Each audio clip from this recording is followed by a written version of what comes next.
శ్రీ మదాంధ్ర మహాభారతం తరాలు మారినా వన్నే తగ్గని అందరి మన్ననలు పొందుతూ అందుకుంటూ ఉండే తెలుగు కావ్యం. ఈ పవిత్రమైన మూల గ్రంథం తెలుగులో నన్నయ్య భటారకుడు, తిక్కన మరియు ఎర్రాప్రగడ అనువాదంతో పూర్తి చేయబడినది ఈ మహోన్నత గ్రంథం. సరళ తెలుగు భాషలో గాడి న్యూస్ ఛానల్లో ప్రతిరోజు పూర్తి అయ్యేంత వరకు అందించటానికి నిశ్చయించాము. ఈ మహాకార్యాన్ని సబ్స్క్రైబ్, షేర్ అండ్ లైక్ చేసి ఆదరించవలసిందిగా, ఆశీర్వదించవలసిందిగా ప్రార్థన.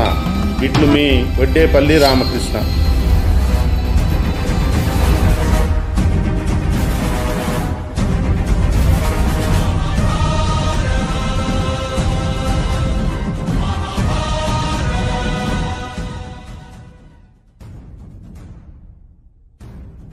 కురుక్షేత్ర సంగ్రామం ముగిసిన తరువాత యుద్ధంలో నాశనమైన రాజ్యానికి, ధర్మానికి కొత్త మార్గం చూపేందుకు భీష్మ పితామహుడు తన అంకిత భావంతో ధర్మరాజుకు ఉపదేశాలను అందిస్తారు.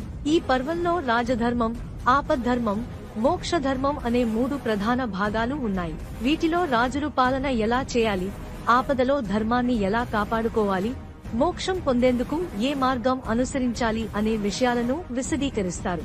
ఈ భాగంలో కేవలం రాజులకు మాత్రమే కాదు, సాధారణ ప్రజలకు కూడా జీవన విధానాన్ని, నీతిని, సామాజిక ధర్మాలను వివరిస్తారు. భీష్ముని గొప్ప ప్రవచనాలు, శ్రీకృష్ణుడి మార్గదర్శనం, వివిధ తత్వశాస్త్రపు అంశాలు ఈ శాంతి పర్వాన్ని అత్యంత గంభీరమైనదిగా, విలువైనదిగా మారుస్తాయి. ధర్మరాజు దుఃఖము. మునీంద్ర, రాజ్యం గెలిచాను గాని నా మనస్సుకు మాత్రం తృప్తి లేదు. నాలో ఒక్క క్షణం కూడా ప్రశాంతత లేదు. నా సహోదరులను, బంధువులను కోల్పోయానన్న బాధ నా హృదయాన్ని కదిలిస్తోంది. ఇకపై ఏ గెలుపైనా, ఏ అణకువైనా నాకు నష్టం తప్ప ప్రయోజనం ఇవ్వదని అనిపిస్తోంది. అదే కాకుండా నాకెంతో ఆప్తుడైన, కానీ నాకు తెలియని వాస్తవ సత్యాన్ని దాచిపెట్టిన మా అన్నయ్య గురించి వింటే నా హృదయం ముక్కలైపోతుంది. కర్ణుడు మా అన్నయ్యనే అని ఆలస్యంగా తెలిసింది. కానీ అప్పటికి నా చేతులే వాడి ప్రాణాన్ని తీసేలా చేసి నా జీవితం పాపభారంతో నిండిపోయింది. నిజంగా చెప్పాలంటే ఎప్పటినుంచో నాకు వాడంటే ఒక ప్రత్యేకమైన అనుభూతి ఉండేది. వాడి ముఖాన్ని చూసినప్పుడు నా మనసంతా ఓ వింత అనుభూతితో నిండిపోయేది. కానీ వాడి మాటలు విన్నప్పుడు మాత్రం నా మనస్సు కోపంతో ఉలిక్కిపడేది. వాడిని చూడకూడదనుకున్నా కూడా వాడి కళ్ళే ముందు కనబడేది. అప్పుడు నా కోపం తగ్గిపోయేది. వాడి పాదాలను చూశాక ఎప్పుడూ నా మనస్సులో ఒక సందేహం తలుక్కుమన్నది, ఇవేమిటి? ఇతని కాళ్ళు నా తల్లి కాళ్లలా ఎందుకున్నాయి? ఇవన్నీ ఆలోచిస్తే నన్ను నేను తట్టుకోలేకపోతున్నాను. అన్నయ్యకే భ్రాతృద్రోహం చేశాను, పితృద్రోహం చేశాను. వాడే నా అన్నయ్యనని ముందుగా తెలిసి ఉంటే వాడి పాదాల దగ్గర మోకాళ్లు మీద కూర్చొని సేవ చేసేదాన్ని. కాని ఏమి చేశాను? వాడిని అర్జునుడితో తానే చంపించేశాను. నారదా, నువ్వు త్రికాలజ్ఞుడివి, నువ్వు సర్వజ్ఞుడివి. నా అన్నయ్య గురించి, మా తెలివికి అందని వాడి ఔన్నత్యం గురించి నువ్వు తెలుసు. నా మనస్సుకు ఓదార్పుగా కర్ణుని గురించి చెబుతూ మమ్మల్ని కరుణించు. కర్ణ చరిత్రము.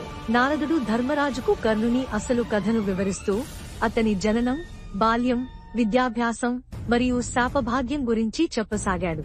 యుధిష్ఠిరా, నీ తల్లి కుంతి అనుగ్రహించిన దుర్వాస మహర్షి మంత్రబలం వల్ల సూర్యదేవుని ఆహ్వానించింది.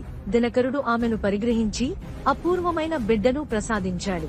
అతడే మీ అన్నయ్య కర్ణుడు. పుట్టుకతోనే దివ్య కవచకుండలాలతో ప్రకాశిస్తూ బాలసూర్యుడిలా కనిపించిన ఆ శిశువు వ్యవస్థాపరుల భయంతో మమకారాన్ని చంపుకుని నీ తల్లి గంగలో వదిలేసింది.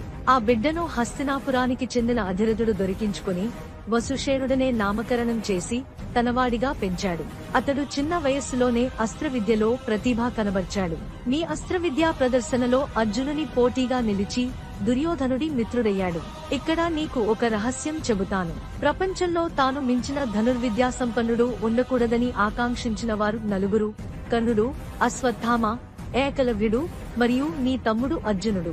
ద్రోణాచార్యుని ప్రేరణతో అర్జునుని ఆశలు పెరిగాయి. తండ్రి పేరు నిలబెట్టుకోవాలని అశ్వత్థామ ఆశించాడు. తన కులానికి గౌరవం తీసుకురావాలని ఏకలవ్యుడు శ్రమించాడు. అయితే కర్ణుడు మాత్రం పాండవులపై అసూయతో అర్జునుని మించాలనే కోరికతో సాధన ప్రారంభించాడు. దుర్యోధనుడి సహాయంతో కర్ణుడు తన ప్రయత్నాలను మరింత తీవ్రతరం చేశాడు. బ్రహ్మాస్త్రాన్ని నేర్చుకోవాలని ద్రోణుని కోరినప్పటికీ అతడు నిరాకరించాడు. దీంతో నిరాశ చెందిన కర్ణుడు పరశురాముని ఆశ్రయించాడు. తాను సూతపుత్రుడని చెప్పినట్లయితే గురువు శిక్షణ ఇవ్వకపోవచ్చని భావించి బ్రాహ్మణుడిగా మాయ చేశాడు. అతని దగ్గర కఠోర శిష్యరికం చేస్తూ అరణ్యాల్లో అస్త్ర విద్యలో ప్రావీణ్యం సంపాదించాడు. ఒకసారి తన సాధనలో ప్రయోగించిన అస్త్రం అనుకోకుండా ఓ బ్రాహ్మణుని హోమధేనువును హతమర్చింది. దీంతో ఆ బ్రాహ్మణుడు కర్ణుని శపించాడు. నీవు భయంకర యుద్ధంలో ఉండగా నీ రథచక్రం భూమిలో అగంగా దిగిపోతుంది. ఆ సమయంలో నీవు హడావుడిగా ఉండగా నీ శత్రువు నీ తల కొట్టేస్తాడు.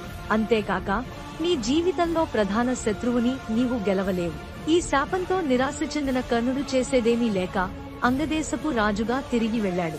అతని జీవిత ప్రయాణం మరింత సంక్లిష్టంగా మారింది. కర్ణునకు పరశురాముని శాపము. ఒకసారి పరశురాముడు కర్ణుని తొడపై తల పెట్టుకుని నిద్రించగా కుమ్మరి పురుగు అతని తొడను గాయపరిచింది. గురువు నిద్రను భంగం చేయకూడదని కర్ణుడు తాను తట్టుకోలేనంత నొప్పిని కూడా సహించేశాడు.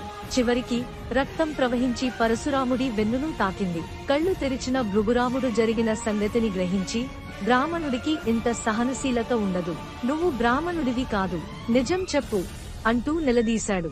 భయంతో కర్ణుడు తన అసలు నిజాన్ని చెప్పేశాడు. మోసానికి గురైన పరశురాముడు కోపంతో శపించాడు. అబద్ధం చెప్పి నేర్చుకున్న విద్య నీకు అవసరమైన సమయంలో విఫలమవుతుంది. అయితే గురువు నిద్రను కాపాడేందుకు చూపిన భక్తిని మెచ్చి అతడికి ప్రాణాపాయం వచ్చిన సమయంలో దివ్యాస్త్రాలు స్ఫురించే వరం కూడా ఇచ్చాడు. కొన్నాళ్ల తర్వాత కళింగరాజు కుమార్తె స్వయంవరానికి వచ్చిన దుర్యోధనుడిని ఆమె పట్టించుకోలేదు. మానభంగంతో దుర్యోధనుడు ఆమెను బలవంతంగా తన రథంలో ఎత్తుకుపోతూ హస్తినాపురం వైపు దూసుకెళ్లాడు. కర్ణుడు దానికి మద్దతు ఇస్తూ ఎదురైన రాజులను ఓడించి దుర్యోధనుడికి సహాయపడాడు. ఆ సమయాన మగధరాజు జరాసంధుడితో జరిగిన పోరులో కూడా కర్ణుడు తన అద్భుతమైన యుద్ధ నైపుణ్యాన్ని ప్రదర్శించి అతడిని ఓడించాడు. కళింగరాజు కుమార్తె భానుమతిని దుర్యోధనునికి పరిణయమాడించి గాంధారీ సంతతికి మరింత బలం చేకూర్చాడు. ఇంకొక సందర్భంలో అర్జునుని రక్షించేందుకు ఇంద్రుడు బ్రాహ్మణ వేషంలో వచ్చి కవచకుండలాలను దానం కోరాడు. కర్ణుడు కనీస సందేహం లేకుండా తన జన్మసిద్ధమైన రక్షణను అర్పించాడు. ఇక మీరు అరణ్యవాసంలో ఉన్న సమయంలో కర్ణుడు దిగ్విజయ యాత్ర చేయించి దుర్యోధనుడి చేత వైష్ణవ యజ్ఞం నిర్వహింపజేశాడు. ఆ తరువాత శ్రీకృష్ణుడు రాయబారానికి వచ్చినప్పుడు కుంతిని కర్ణుని వద్దకు పంపించాడు. తల్లి అతనిని పాండవులతో కలవమని కోరినా కర్ణుడు తన నైతిక ధర్మాన్ని వదలలేదు. కాని తన తల్లిని బాధించకూడదనే ఉద్దేశంతో పాండవులలో ఒక్క అర్జునునే తన అసలైన శత్రువని, మిగతా నలుగురిని హాని చేయకూడదని మాట ఇచ్చాడు. అందుకే కురుక్షేత్ర సంగ్రామంలో యుధిష్ఠిరుని, భీముని, మాద్రేయులను కేవలం గాయపరిచాడు గాని చంపలేదు. చివరికి కృష్ణుని వ్యూహం, పరశురాముడి శాపం, బ్రాహ్మణుడి శాపం, ఇంద్రుని మాయ, కుంతికి ఇచ్చిన వరం, శల్యుని నిరుత్సాహపరిచే మాటలు, ఇవి అన్నీ కలిసొచ్చి కర్ణుని మరణానికి దారితీశాయి. అర్జునుని ఒక్క బాణమే అతన్ని నాశనం చేసిందనుకోవడం పొరపాటు. అనేక శక్తుల సమ్మేళనమే ఆ మహావీరుడి మరణానికి కారణమైంది అని నారదుడు ధర్మరాజుతో చెప్పాడు. ఆడుది రహస్యం దాచలేకపోవుగాకేని ధర్మజ శాపము. కర్ణుడి విషాద కథను విన్న తర్వాత పాండవాగ్రజుడు యుధిష్ఠిరుడు మరింతగా దుఃఖించాడు. అయ్యయ్యో, ఏ విధమైన బలశాలి, ఎంతటి నీతిమంతుడు, అటువంటివాడు ఇలా మరణించుకోవడం ఎంత దురదృష్టకరం అని బాధతో మునిగిపోయాడు. ఆలోచిస్తూ, ఈ విషాదానికి అసలైన కారణం మా అమ్మే. ఒక్క మాట, కర్ణుడు మీ అన్నయ్య అని చెప్పి ఉంటే ఇంత అఘాయిత్యం జరిగేదా అని వేదనతో అన్నాడు. ఆ బాధలోనూ ఇప్పుడు ఏడ్చినా ప్రయోజనం లేదు. కాని ఇప్పటి వరకు నేను ఎవరినీ శపించలేదు. కాని ఇప్పుడు ఆడవాళ్లను శపిస్తున్నాను. ఇకపై స్త్రీలు రహస్యాలను దాచే శక్తిని కోల్పోవుదురుగాక అంటూ ఆవేశంగా శపించాడు. అదే కారణంగా ఆడదాని నోట్లో నువ్వు గింజ నానదు అనే సామెత జనంలో ప్రాచుర్యం పొందింది. కృష్ణుని హితబోధ. ఎవరెన్ని చెప్పినా కలవరపడుతూనే ఉన్న యుధిష్ఠిరుడిని కృష్ణుడు మరో విధంగా ఓదార్చసాగాడు. చచ్చినవాడి కళ్లు చేరడేసి అన్నట్లు ఇప్పుడా కర్ణుడి గొప్పతనాన్ని ఎంత చెప్పుకున్నా ప్రయోజనం లేదు. ఊరుకోవయ్యా పెద్దబావా, అన్నీ తెలిసినవాడివి, చిన్న పిల్లాడిలా ఇలా ఏడవడం ఏం బాగుంటుంది. సంజయుడు చెప్పినట్లు పోయినవాడు మనవాడైతే దుఃఖిస్తాం, పరాయివాడైతే అయ్యో పాపం అని వదిలేస్తాం. చావు అందరికీ సహజమే, దుఃఖమే తేడా. దాని కారణం మన అనే భ్రమలో మనమందరం మునిగిపోవడమే. అలా కాకుండా దుఃఖానికి కారణమైన రాగాన్ని వదిలేయి. అయ్యో వాళ్ళంతా ఏమయ్యారు, ఎవడు బ్రతికి బట్టకట్టి యుగయుగాలు జీవించగలిగాడు? నువ్వు విన్నావో లేదో, షోడశ మహారాజులు, అటువంటి 16 రాజులు ఉన్నారు. వాళ్ళంతా ఎవరు, ఏ స్థాయిలో ఉన్నారో తెలుసా? వారి చరిత్ర ఒకసారి విను అంటూ కృష్ణుడు యుధిష్ఠిరుడికి బుద్ధి చెప్పాడు. షోడశ రాజ పరిచయము. కృష్ణుడు యుధిష్ఠిరుడిని ఓదార్చేందుకు షోడశ మహారాజుల గొప్పతనాన్ని వివరిస్తూ చెప్పాడు. మరుత్తుడనే మహారాజు గురించి వినే ఉంటావు. ఎన్నెన్నో యజ్ఞాలు చేసిన మహానుభావుడు. ఆయన కాలంలో భూమి దున్నకుండానే సకాలంలో పంటలు పండేవి. మరి అంత గొప్ప రాజు చివరకు మట్టిలో కలవలేదా? రెండో రాజు సుహోత్రుడు. ఆయన పరిపాలనా కాలంలో ఏటేటా బంగారువాన కురిసేది. అయినా ఆయన కూడా కాలగర్భంలో కలిసిపోయాడు. వంగరాజైన బృహద్రథుడు ఎన్నో యాగాలు చేశాడు, కాని అతను శాశ్వతంగా నిలిచిపోయారా? త్యాగమూర్తి శిబి మహారాజు గురించి వినలేదు కావా?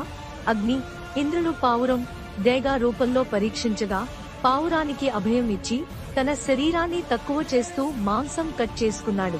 చివరికి తానుగా తూకం కానరానంతగా తనను తానే త్యజించుకున్నాడు. అంతటి త్యాగశీలి కూడా శివ సాన్నిధ్యానికి చేరక తప్పలేదు. 5వ మహారాజు భరతుడు. సర్వదమనుడైన అతడు భూమికి ప్రసిద్ధుడు. మరి ఆయన ఇప్పుడు ఎక్కడున్నాడు? 6వ రాజు రాముడు. రామో విగ్రహవాన్ ధర్మః అని ఆయన్ను స్తుతించేవారు. ధర్మానికి రూపమైన ఆ రాముడు పూటకి 14,000 రాక్షసులను సంహరించాడు.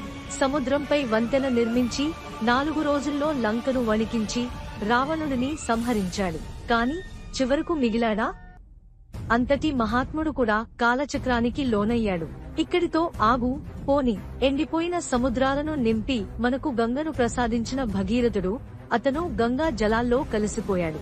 ఇక దిలీపుడు, మాంధాత, యయాతి, అంబరీషుడు, శశిబిందుడు, గయుడు, రంతిదేవుడు, సగరుడు, ఋదువు, ఈ మహారాజుల్లో ఎవరు కర్ణుని కన్నా తక్కువ తిన్నారు?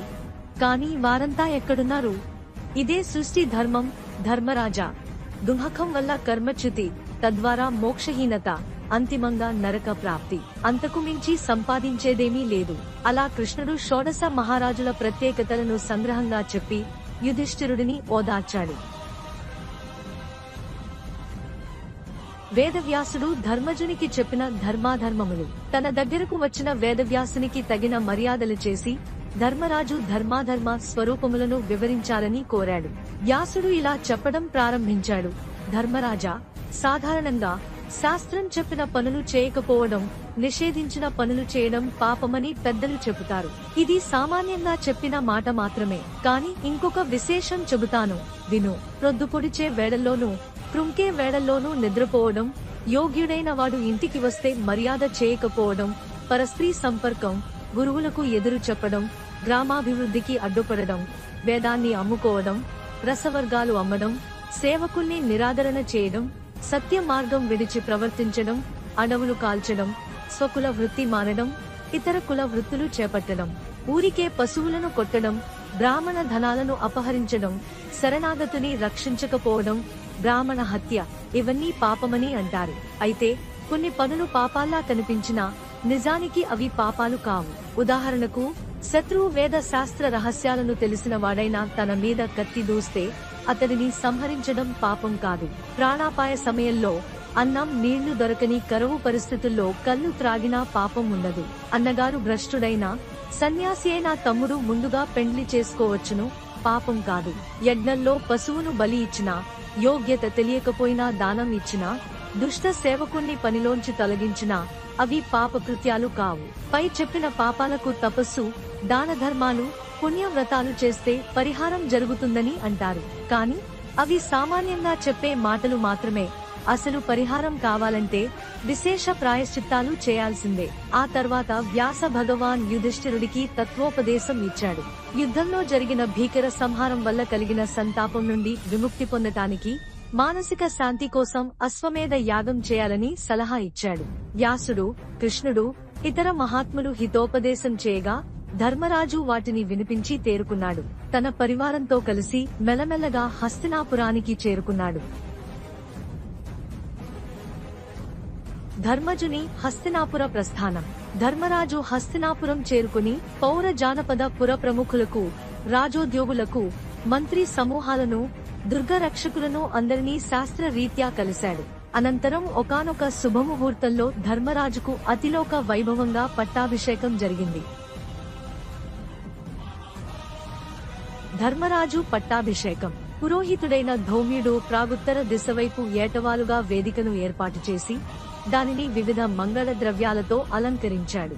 ఆ వేదికపై నవరత్న ఖచ్చితమైన సువర్ణ భద్రపీఠాన్ని, శార్దూల చర్మాన్ని అస్తరించిపెట్టి యథోచిత పూజలు నిర్వహించాడు. మహాశంఖాన్ని వేరొక పవిత్ర ప్రదేశంలో ప్రతిష్ఠించి బంగారు పుష్పమాలికలతో అర్చన నిర్వహించాడు. దాని 4 వైపులా బంగారం, వెండి, రత్నాలు, మట్టితో నిర్మించిన 4 కుంభాలను ప్రతిష్ఠించి వాటిని గంగాజలాలతో నింపాడు. ఈ మంగళ కుంభాలన్నింటినీ రత్నాలు, శుభప్రదమైన చెట్ల పట్టలు, చివుళ్లు, పువ్వులు, పంచద్రవ్యాలతో శాస్త్రోక్తంగా సంస్కరించాడు. అనంతరం వేదమంత్రాలను పఠిస్తున్న విప్రుల మధ్యలో పాండవాగ్రజుడిని తీసుకెళ్లి ఆ మహనీయ పీఠాన్ని అధివాసింపజేశాడు. ఆ ధర్మనందనుడి ప్రక్కనే ఎడమ వైపున సర్వవిధ మంగళాభరణాలతో అలంకరించబడిన పాంచాలి మహారాణిని యుక్త మర్యాదాపూర్వకంగా ఆసీనను చేసి పవిత్రాగ్నిలో హోమ విధిని నిర్వర్తింపచేశాడు. భీముడు, అర్జునుడు, నకులుడు, సహదేవుడు, కుంతి, విదురుడు, సంజయుడు, సుధర్మ, ధృతరాష్ట్రుడు, యుయుత్సుడు, సాత్వికితో పాటు రాజసభలోని సమస్త మండలి మహోజ్వలాలైన యోగ్యాసనాలపై ఆసీనులై ఉండగా శ్రీకృష్ణుడు ద్రౌపదిని, ధర్మరాజును సర్వతోభద్రాసనంలో కూర్చోబెట్టాడు. శ్రీకృష్ణుడు ఆనందోత్సాహంతో, అత్తా, కుంతి, చెల్లెల, ద్రౌపది, నా ప్రతిజ్ఞను నెరవేర్చుకున్నాను, ధర్మరాజును పట్టాభిషేకం చేస్తున్నాను అని పలికి పాంచజన్యాన్ని పూరించి దక్షిణావర్త శంఖంతో ధర్మరాజును అభిషేకించాడు. అనంతరం ధౌమ్య మహర్షి అందించిన కలశంతో ధృతరాష్ట్రుడు ధర్మరాజును అభిషేకించగా దాని వెనుక ఇతర నృపతులు ఒకరొకరుగా వచ్చి పాండవాగ్రజుడిని అభిషేకించారు. ఆ మహోత్సవ వేళ హస్తినాపుర ప్రజలంతా పరవశించి ఆనందించారు. రాజభవనాలలో నగరమంతటా ఉత్సవాలు, వేడుకలు, విందులు, వినోదాలు, పండుగలు, పబ్బాలు ఆనందోత్సాహంగా సాగాయి. ఆ శుభ సందర్భంలో యుధిష్ఠిరుడు తన హృదయపూర్వక భక్తితో శ్రీకృష్ణుడిని నామాలతో స్తుతించాడు. కృష్ణ నామస్తుతి.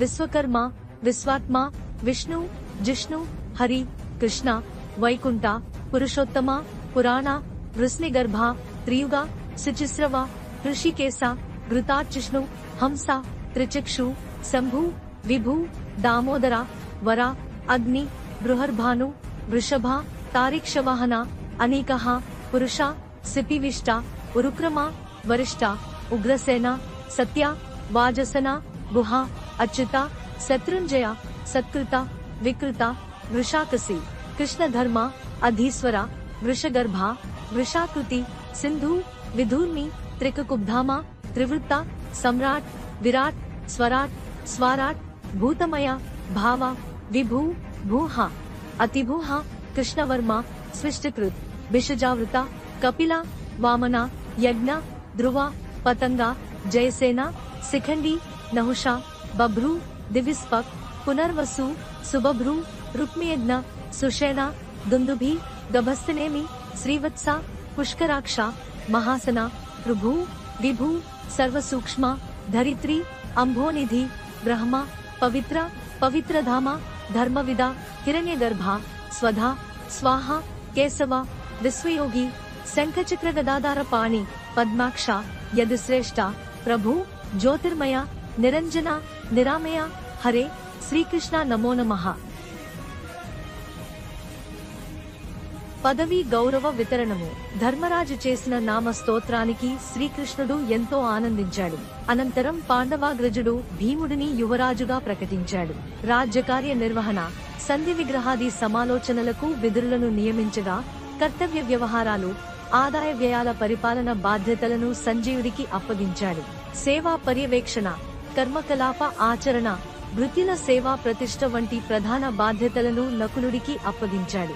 రాజ్య విస్తరణ, శ్రౌత స్మార్త కర్మాచరణ, బ్రాహ్మణ కార్యాల ప్రత్యేక పర్యవేక్షణ ధౌమ్యుల వారికి ఒప్పించాడు. సామాన్య ప్రజావసరాలు, పౌర సేవలు, రాజ్యపాలనలో అన్ని శాఖల సమన్వయం జరిగేలా కట్టుదిట్టంగా ఏర్పాట్లు చేశాడు. ఈ విధంగా రాజ్యతంత్ర నియామకాలలో మరికొన్ని రోజులు గడిచిపోయాక మహాత్ముడు భీష్ముడు చివరి స్థితిలో ఉన్నారని తెలుసుకున్న ధర్మరాజు ఆయన వద్దకు వెళ్లి ధర్మ, న్యాయపరమైన సూక్ష్మ విషయాలను తెలుసుకోవాలనే ఉద్దేశంతో శ్రీకృష్ణ, సాత్వికి, కృప, విదుర, సంజయాదులను తన అన్నదమ్ములను వెంటబెట్టుకుని ఓఘవతి నదీ తీరానికి కురుక్షేత్ర స్థలిలో శరశయ్యపై ఉన్న భీష్ముని వద్దకు బయలుదేరాడు. ముందుగా శ్రీకృష్ణుడి గరుడధ్వజం అలంకరించిన రథం సాగిపోగా వెనుక ఇతర రథాలు వేగంగా అనుసరించాయి. పాండవులు భీష్ముని దర్శించుట. అప్పటికే వ్యాసుడు, నారదుడు, దేవలుడు, దేవస్థానువు, వాత్సుడు, దేవరాతుడు మొదలైన మునీశ్వరులంతా గాంగేయుడి చుట్టూ కూర్చున్నారు. ఎంతో వేగంగా వచ్చి గబగబా రథాల నుంచి దిగిన పాండవులు అక్కడి వాతావరణాన్ని చూసి రవంత చలించారు. దేవవ్రతుడిని సమీపించిన వారు ఆయన ధ్యానంలో ఉంటే మునులు కృష్ణుడు, పాండవాగ్రజుడు వచ్చారు అని తెలియజేశారు. మెల్లగా కళ్లు తెరిచిన భీష్ముడు కృష్ణుడిని చూపులతోనే నమస్కరించి వచ్చావా కృష్ణ అంటూ హర్షావేశంగా పలికాడు. అనంతరం కృష్ణయుక్త ధోరణిలో ప్రసంగించి ధర్మరాజుకు హితబోధ చేయాలని కోరాడు. యాతనామయంగా ఉంది, దాహంగా ఉంది, మాట సరిగా పలకలేకపోతున్నాను అన్న భీష్ముడికి కృష్ణుడు ఆకలి, దప్పులు, అలసట, అంపశయ్య బాధలు లేని వరం అనుగ్రహించాడు. అనంతరం మునులు భీష్ముడిని ఆశీర్వదించి మళ్లీ వస్తాం అంటూ వెళ్లిపోయారు. పాండవులు కూడా మర్నాడు దర్శించుకుంటాం అని తిరిగి వెళ్లిపోయారు. మరుసటి రోజు శ్రీకృష్ణునితో పాటు పాండవులు మితపరిచయంతో భీష్ముని వద్దకు వెళ్లారు. కృష్ణుడు, ఓ అస్ఖలిత బ్రహ్మచారి, నీ మనుమడైన ధర్మరాజు మొన్నటి యుద్ధంలో తన వాళ్లను చంపుకున్నాననే బాధతో కలత చెందుతున్నాడు అని చెప్పగా భీష్ముడు, శత్రు నిర్మూలనం క్షత్రియ ధర్మం, అందువల్ల పాపం అంటుకునే ప్రసక్తే లేదు. ధర్మయుక్తమైన విధి ఆనందదాయకమే కాని దుఃఖానికి కారణం కాదు. ధర్మజ, నీ మనసు స్థిమితం చేసుకో, నువ్వు చేసిన దాంట్లో ఏమాత్రం దోషం లేదు అని ధైర్యం ఇచ్చాడు. అయితే ధర్మరాజు వేరే సందేహాన్ని వ్యక్తపరుస్తూ, తాతయ్య, ఒకరిని ఇంకొకరు న్యాయం పేరుతో, యుద్ధం పేరుతో, వర్ణధర్మం పేరుతో దండించకుండా ప్రపంచం నడవదా? పాలక పదవి కోసం ప్రాకులాడటం, ఒకరినొకరు చంపుకోవడం లేకుండా ఎవరికి వారే ధర్మ సంస్కారంతో బ్రతకలేరా అని ప్రశ్నించాడు. దీనికి భీష్ముడు, ఉండలేరనే విషయాన్ని మన పురాణాలు, ఇతిహాసాలు చెబుతున్నాయి. ఆదికృత యుగంలో పాలకుడనే ప్రత్యేక పదవి లేకుండానే ప్రజలు స్వేచ్ఛగా బ్రతికారు. అయితే అది ఎక్కువ కాలం నిలవలేదు. ఆశ, లోభం, మోహం, దౌష్ట్యం విజృంభించి బలవంతులు బలహీనులపై దౌర్జన్యానికి దిగారు. అప్పుడే నియమాలు, కట్టుబాట్లు, దండనీతులు ఆవిర్భవించాయి. ప్రజలను క్షతాల నుంచి రక్షించేవాడే క్షత్రియుడయ్యాడు అని వివరించాడు. అనంతరం యుధిష్ఠిరుని ప్రార్థన మేరకు ధర్మ బోధ చేశాడు. భీష్ముడు ధర్మరాజునకు చెప్పిన ధర్మములు. భీష్ముడు ధర్మరాజుకు రాజధర్మాలను వివరిస్తూ ఇలా చెప్పాడు. పాండవాగ్రజ, పాలకుడైనవాడు ధర్మ సంరక్షణ చేయాలి. పువ్వులు అంపుకునేవాడు మొక్కలకు ఎటువంటి హాని కలుగకుండా పువ్వులు కోసినట్లు రాజు కూడా ప్రజలకు భారం లేకుండా న్యాయమైన పన్నులు వసూలు చేసి ధనాన్ని బొక్కసం నింపాలి. అనవసరంగా ఎవరి చెప్పుడు మాటలు వినకూడదు. ఎవరికైనా అక్రమంగా ధనం కూడినట్లు తెలిస్తే వారి వద్ద నుంచి ఆ ధనాన్ని తీసుకుని సమర్థవంతంగా ప్రజల ఉపయోగానికి వినియోగించాలి. ఎవరిని అత్యధికంగా నమ్మకూడదు. అదే సమయంలో అనుమానంతో వ్యవహరిస్తే కొన్ని ముఖ్యమైన పనులు సాగవు. అందుచేత తన బుద్ధి, కుశలతను ఉపయోగించి విశ్వాసం కలవారిని, లేని వారిని గుర్తించి మెలగాలి. పాలకుడు పన్నుల వసూలు మీదే దృష్టి పెట్టి ధనార్జనకే ప్రాధాన్యత ఇస్తే అలాంటి రాజుకు శత్రువుల అవసరం ఉండదు. ప్రజలే అతనికి బుద్ధి చెబుతారు. పాలకుడు కపటం లేకుండా, ఐశ్వర్య మదం తగలకుండా ప్రజలపై సహజమైన వాత్సల్యంతో పరిపాలించాలి. వర్ణాశ్రమ ధర్మములు. భీష్ముడు ధర్మరాజునకు వర్ణాశ్రమ ధర్మాలను వివరిస్తూ ఇలా చెప్పాడు. ధర్మరాజా, కోపాన్ని దూరం పెట్టడం, సత్యవంతంగా ఉండటం, పరస్త్రీ ఆశ లేకుండా తన భార్యతోనే గృహస్థాశ్రమాన్ని సాగించడం, మానసిక, శారీరక పవిత్రత పాటించడం, ఎవరికీ ద్రోహం చేయకుండా న్యాయంగా ప్రవర్తించడం, ఇవి అన్ని వర్ణాల వారికి సమానమైన ధర్మాలు. విశేష ధర్మాల పరంగా బ్రాహ్మణునికి ఇంద్రియ నిగ్రహం అత్యంత అవసరం. అతడు వేదాధ్యయనం చేయాలి, ధర్మ మార్గంలో సంపాదించి భార్యాపుత్రులను పోషించాలి. అడిగిన వారికి విద్యాబోధ చేయాలి. దాన ధర్మాలు పాటించాలి. యజ్ఞయాగాలు చేయించాలి. క్షత్రియుడు కూడా వేదాధ్యయనం చేయాలి. యజ్ఞయాగాదులు నిర్వహించాలి. ప్రజలను కన్న బిడ్డలుగా భావించి పాలించాలి. యుద్ధాల్లో శౌర్యాన్ని ప్రదర్శించి రాజ్యాన్ని శత్రువుల బెదురుల నుండి కాపాడాలి. పాలకులు కాని క్షత్రియులు రాజ్య రక్షణలో సహకరించాలి. వైశ్యుడు వేదాధ్యయనం, యజ్ఞాలు, దాన ధర్మాలు పాటించాలి. వ్యాపార మార్గంలో ధనాన్ని న్యాయంగా సంపాదించాలి. ముఖ్యంగా పశు సంరక్షణ అతని కర్తవ్యం. శూద్ర వర్ణస్థులైతే పై వర్ణాల వారు చేసే కార్యాల్లో సహాయంగా ఉండాలి. రాజుగారి అనుమతి లేకుండా ధనధాన్యాలను కూడబెట్టకూడదు. అయితే దాన ధర్మాలలో ఆసక్తి ఉంటే స్వేచ్ఛగా చేయవచ్చు. ఇవి వర్ణ ధర్మాలు. ఇక ఆశ్రమ ధర్మాలను విను. బ్రహ్మచారి గురువుని సేవించాలి. వేద శాస్త్రాధ్యయనం చేయాలి. స్త్రీలతో లేదా దుర్జనులతో సంభాషణలకు దూరంగా ఉండాలి. భిక్షాపాత్ర ద్వారా వచ్చిన అన్నం తినాలి. విరోధాలను పెంచుకోకుండా, రాగద్వేషాలకు లోనవకుండా జీవించాలి. గృహస్థుడు తన భార్య పట్ల విశ్వాసంతో ఉండాలి. పేదల పట్ల దయగలవాడై ఉండాలి. సత్యాన్ని పాటించాలి. సహనంతో మెలగాలి. దేవతలను, పితృదేవతలను, అతిథులను గౌరవించాలి. వైశ్వదేవం చేయడంతో పాటు బ్రహ్మచారులు, వానప్రస్థులు, సన్యాసులను తగిన గౌరవంతో ఆదరించాలి. వానప్రస్థుడు ఇల్లు వదిలి అడవిలో నివసించాలి. అహంకారాన్ని, దురభిమానాన్ని త్యజించాలి. ఇంద్రియ చాపల్యాన్ని నియంత్రించాలి. తపస్సు చేయాలి. మునులతో సత్సంగం చేయాలి. కుటుంబ బంధాలను విడిచిపెట్టి పూర్తిగా మోక్షాన్ని కోరే మార్గంలో సాగాలి. సన్యాసి భిక్షాటన చేసి జీవించాలి. రుచులను ఆశించక దొరికిన తిండిని తినాలి. అవసరం అయినదే పరిమితంగా ఆశించాలి. అగ్నిహోత్రాది కర్మలను విడిచిపెట్టి భోగాలపై మమకారాన్ని త్యజించాలి. ఆత్మ సాక్షాత్కారం కోసం యోగాభ్యాసాన్ని పాటిస్తూ జీవించాలి. మానవులకు ముఖ్య ధర్మాలు. భీష్ముడు ధర్మరాజునకు మానవ ధర్మాల గురించి వివరిస్తూ ఇలా చెప్పాడు. ధర్మరాజా, మానవులు తల్లిని, తండ్రిని, గురువుని సేవించాలి. వారు చెప్పిన మార్గంలో నడవడం గొప్ప ధర్మం. తల్లి, తండ్రి, గురువు ఈ ముగ్గురు గార్హపత్య, ఆహవనీయ, దక్షిణాగ్నిల వంటివారు. ఋగ్, యజుస్, సామ వేదాల వంటివారు. భూలోక, భువర్లోక, సువర్లోకముల సమానులు. బ్రహ్మ, విష్ణు, మహేశుల వంటివారు.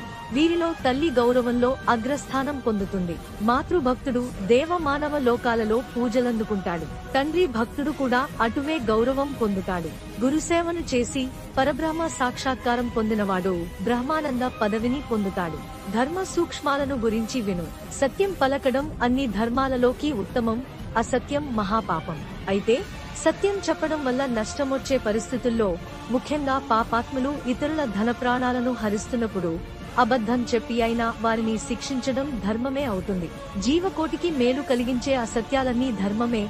జీవకోటిని హాని చేసే నిజాలన్నీ అధర్మమే. మంచివారిని, చెడ్డవారిని తేల్చుకోవడం మన బుద్ధి, అనుభవం, వివేకంపై ఆధారపడి ఉంటుంది. పాపం చేసిన వారికి నిష్కృతి లేదా? అంటే ఒకడు తెలియక చేసిన పాపాన్ని తరువాత బుద్ధితో గ్రహించి వర్ణాశ్రమ ధర్మాలను పాటిస్తూ, విషయ సుఖాలను విడిచి, ప్రతీకారం చేసే శక్తి ఉన్నా క్షమిస్తూ, అతిథులను సత్కరిస్తూ, వేదాధ్యయనం చేస్తూ, అగ్నిహోత్రంలో నిమగ్నమై ఉంటూ, క్షత్రియులైతే శత్రువులను ధైర్యంగా ఎదుర్కొంటూ, సజ్జనులను కాపాడుతూ, తాను నమ్మిన దేవుణ్ణి భక్తితో సేవిస్తూ ఉంటే అటువంటి వారిని శ్రీకృష్ణ భగవానుడు పాప విముక్తుణ్ణి చేసి రక్షిస్తాడు.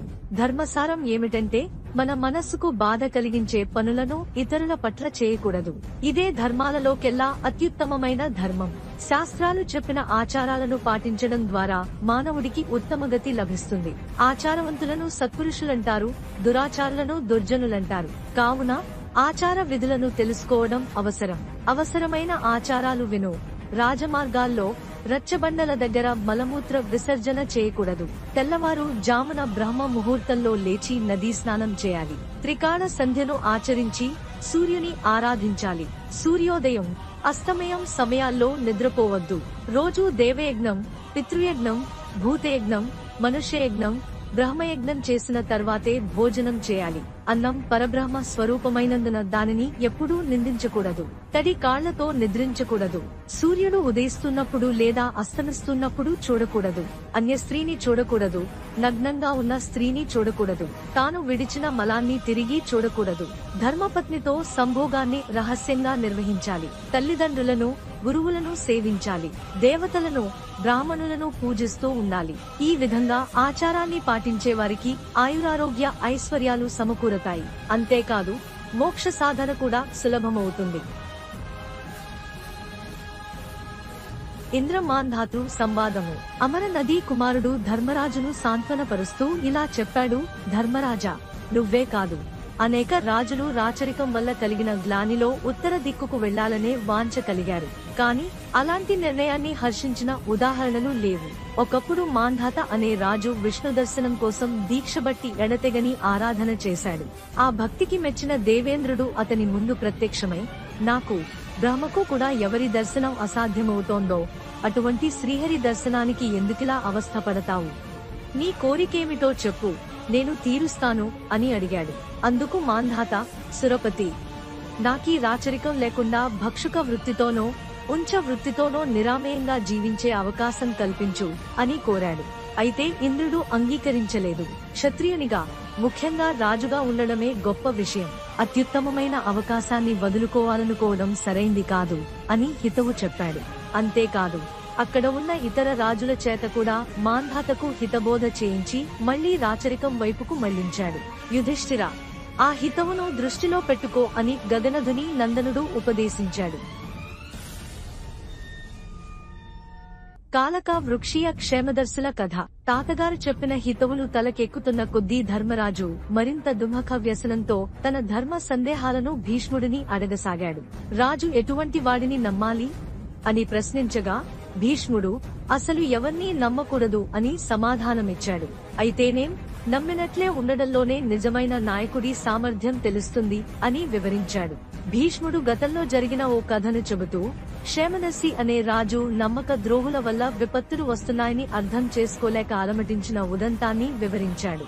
క్షేమదర్శి తండ్రి స్నేహితుడైన కాలక వృక్షీయుడు తన మిత్రుని సంతాపాన్ని పోగొట్టాలనే ఉద్దేశ్యంతో ఒక కాకిని పంజరంలో పెట్టి, ఈ కాకి త్రికాలవేది, భవిష్యత్తు చెబుతుంది, ఆపదలు వచ్చే ముందు హెచ్చరిస్తుంది, బంధితుల జాడలు తెలియజేస్తుంది అంటూ అందరికీ ప్రచారం చేశాడు. క్షేమదర్శి దీనిని నమ్మి ఆ కాకిని స్వీకరించాడు. అయితే రాజు గూఢచారి కాకిని పెట్టాడని అందరికీ తెలిసిపోయింది. మర్నాడు ఉదయానికి కాకి చనిపోయింది. కాకి సమయానికి రహస్యాలను తెలియజేసే లోపు ఎవరో చంపేశారు. వీళ్ళెవరో రాచరికానికి హాని కలిగించేవారే అని రాజు అనుకున్నాడు. ఆ సమయానికి రాజును కలిసిన ఓ ముని, రాజుకి మేలు చేసే కాకిని చంపేశారంటే నీకు కీడు చేయదలచిన వారే అవి. వాళ్ళు నీ చుట్టూనే ఉన్నారు. ఇంకెవరిని నమ్మాలి? ఎవరు నమ్మక ద్రోహులు అనే అనుమానం ఎందుకు? వారిని గుర్తించి శిక్షించు. ఒక్క ఉపకారం మాత్రం చేయి. నీకు నాకు సరిపడనట్లుగానే ఉండు. నా మీద సదభిప్రాయం ప్రకటించకు. తరువాత కలుస్తాను అని చెప్పి వెళ్లిపోయాడు. ఆ తర్వాత క్షేమదర్శి రాజద్రోహులను పట్టుకుని శిక్షించి తన పాలనను సుస్థిరం చేసుకున్నాడు. కౌంతేయాగ్రణి, రాజు ఎవరినీ పూర్తిగా నమ్ముకుని ఆధారపడకూడదు. కానీ మంచివారెవరో చెడ్డవారెవరో గ్రహించగలగాలి. అందుకోసం మరో కథ చెబుతాను, విను. పులి, నక్క కథ. పూర్వం ఒక నక్క పూర్వ జన్మ జ్ఞానంతో మాంసాహారం, సహజ కౌటిల్యాన్ని విడిచి కేవలం ఫలభక్షణమే చేస్తూ బ్రతికేది. దీన్ని చూసి ఇతర జంతువులు పొగిడినా, సహజ ధర్మాన్ని వదులుకుంటే జాతిలోంచి వెళ్లిపోతారని హెచ్చరించినా ఆ నక్క వినలేదు. ఈ నక్క గురించి విన్న ఒక పులి నక్కను ఆదరించి స్నేహం చేయమని కోరింది. తనకు హితబోధలు చేసి ఆముష్మిక పదంలో నడిపించమని కోరింది. నాపై వచ్చే నిందలు నమ్మకూడదు, నా హితబోధలను పాటించాలి అని నక్క చెప్పగా పులి ఒప్పుకుని తన గుహకు తీసుకువెళ్ళింది. అయితే అక్కడున్న పులి మిత్రులకు ఈ నక్కతో పొత్తు నచ్చలేదు. పైగా నక్క వచ్చిన తర్వాత పులి యొక్క ఆహార విహారాలు నియమబద్ధమయ్యాయి. ఆహారాన్ని మితంగా పంపిణీ చేయడం ప్రారంభమైంది. ఒకరోజు పులి యొక్క ఆహార గదిలో మాంసం మాయం కావడంతో కోపంతో పులి దొంగను పట్టుకోమని అనుచరులకు ఆదేశించింది. పాత మిత్రులంతా కలిసి దొంగతనానికి నక్కనే కారణమని ఆరోపించారు. జిత్తులమారి నక్క జీవహింస మాని శాకాహారం తినడమేమిటి, సాధువులా ఉపన్యాసాలు చెప్పడమేమిటి, నువ్వు నమ్మడమేమిటి, నీ అమాయకత్వం ఆసరా చేసుకుని నిన్ను మోసగించింది. ఈ రోజు దొంగతనం చేసింది అంటూ వాదించారు. పులికి ఈ మాటలు నచ్చి వెంటనే నక్కను చంపేయాలని అనుకుంది. అయితే ఆ సమయానికి పులి తల్లి వచ్చి, అబ్బాయి, ఈ నక్క సాధుశీల, దీని మంచితనం అడవిలో అందరికీ తెలుసు. నీ దొంగ మిత్రులకు తప్ప దీన్ని ఎవరూ తప్పు పట్టరు. ఇది మాంసం తినదు అని హితవు చెప్పింది. అప్పుడు పులి తన తప్పును గ్రహించి నక్కను క్షమించమని వేడుకుంది. కాని నక్క అక్కడ ఉండలేదు. పులిరాజా, ముందు నన్ను మంచివాడనుకుని తర్వాత చెడ్డవాడనుకున్నా, ముందు దుర్మార్గుడనుకుని తర్వాత సాధువుగా గౌరవించినా అలాంటి నిర్ణయాలే బలమైనవి. అటువంటి స్థలంలో ఉండటం మంచివారికి ప్రాణహానికరమవుతుంది. ఇక మన స్నేహం తెగినట్లే, నేను వెళ్లిపోతాను అని చెప్పి వెళ్లిపోయింది. రాజు మంచి చెడులు తేల్చుకోవడంలో ఏమరుపాటుగా ఉంటే సజ్జనులు దూరమవడం ఖాయం అని కథ ముగించాడు అమరజీవన జాతుడు. అనంతర ప్రసంగంలో ధర్మరాజు ప్రశ్నకు జవాబుగా ఇలా ప్రవచించాడు. లొట్టిపిట్ట కథ. ఒక అడవిలో ఒక ఒంటె బ్రహ్మను తపస్సు చేసి తన మెడ 100 యోజనాలు సాగిపోవాలని వరం కోరింది. బ్రహ్మ ఆ వరం ఇచ్చాడు.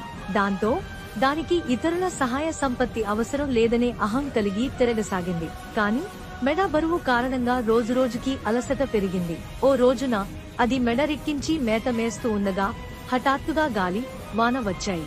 వెంటనే అలసటతో తన పొడవైన మెడను ఓ కొండ గుహలో దూర్చి నిద్రపోయింది. ఆ వేళ ఆకలితో ఉన్న 2 నక్కలు దాని మెడ కొరికాయి. కొంచెం వేడి నెత్తురు, మాంసం రుచి చూశాయి. అలసటతో ఉన్న ఒంటె మెడను తిప్పి పడుకుంది. ఈసారి రెండో నక్క మరింతగా మెడ కొరికి కండలు పీకేసింది. అంతటితో ఆ ఒంటె చచ్చిపోయింది. సహాయ సంపత్తి అవసరం లేదనుకుని అంత భారాన్ని ఒంటిపై వేసుకుంటే అలసిపోవడం తప్ప మరేమీ కాదు. నిస్సహాయుడు, అలసిపోయినవాడు అయిన రాజు కూడా అల్పులైన నక్కల చేతిలో గ్లానిపడతాడు. పాండవేయ, నువ్వెప్పుడూ అలా అలసటకు గురి కాకూడదు అని హెచ్చరించాడు శాంతనుడు. కుక్కబుద్ధి కథ. ధర్మరాజు భీష్ముని ప్రశ్నించాడు. తాత, కొన్ని పదవులు కొన్ని కులాల వారికే పరిమితం అవుతున్నప్పుడు తగిన కులీనులు దొరకకపోతే గత్యంతరం ఏమిటి? దీనికి భీష్ముడు ఒక కథ ద్వారా సమాధానమిచ్చాడు. పూర్వం ఒక ఋషి ఆశ్రమంలో ఒక కుక్క ఉండేది. ఒకరోజు చిరుతపులి దానిని తరమడంతో భయపడి ఋషి పంచన చేరింది. ఇది అల్పజీవి గనక భయపడుతోంది అనుకుని ఋషి దానిని చిరుతగా మార్చాడు. కొన్నాళ్లకు పెద్దపులి దానిపై దాడి చేయబోయింది. ముని జాలిపడి దానిని పెద్దపులిగా మార్చాడు.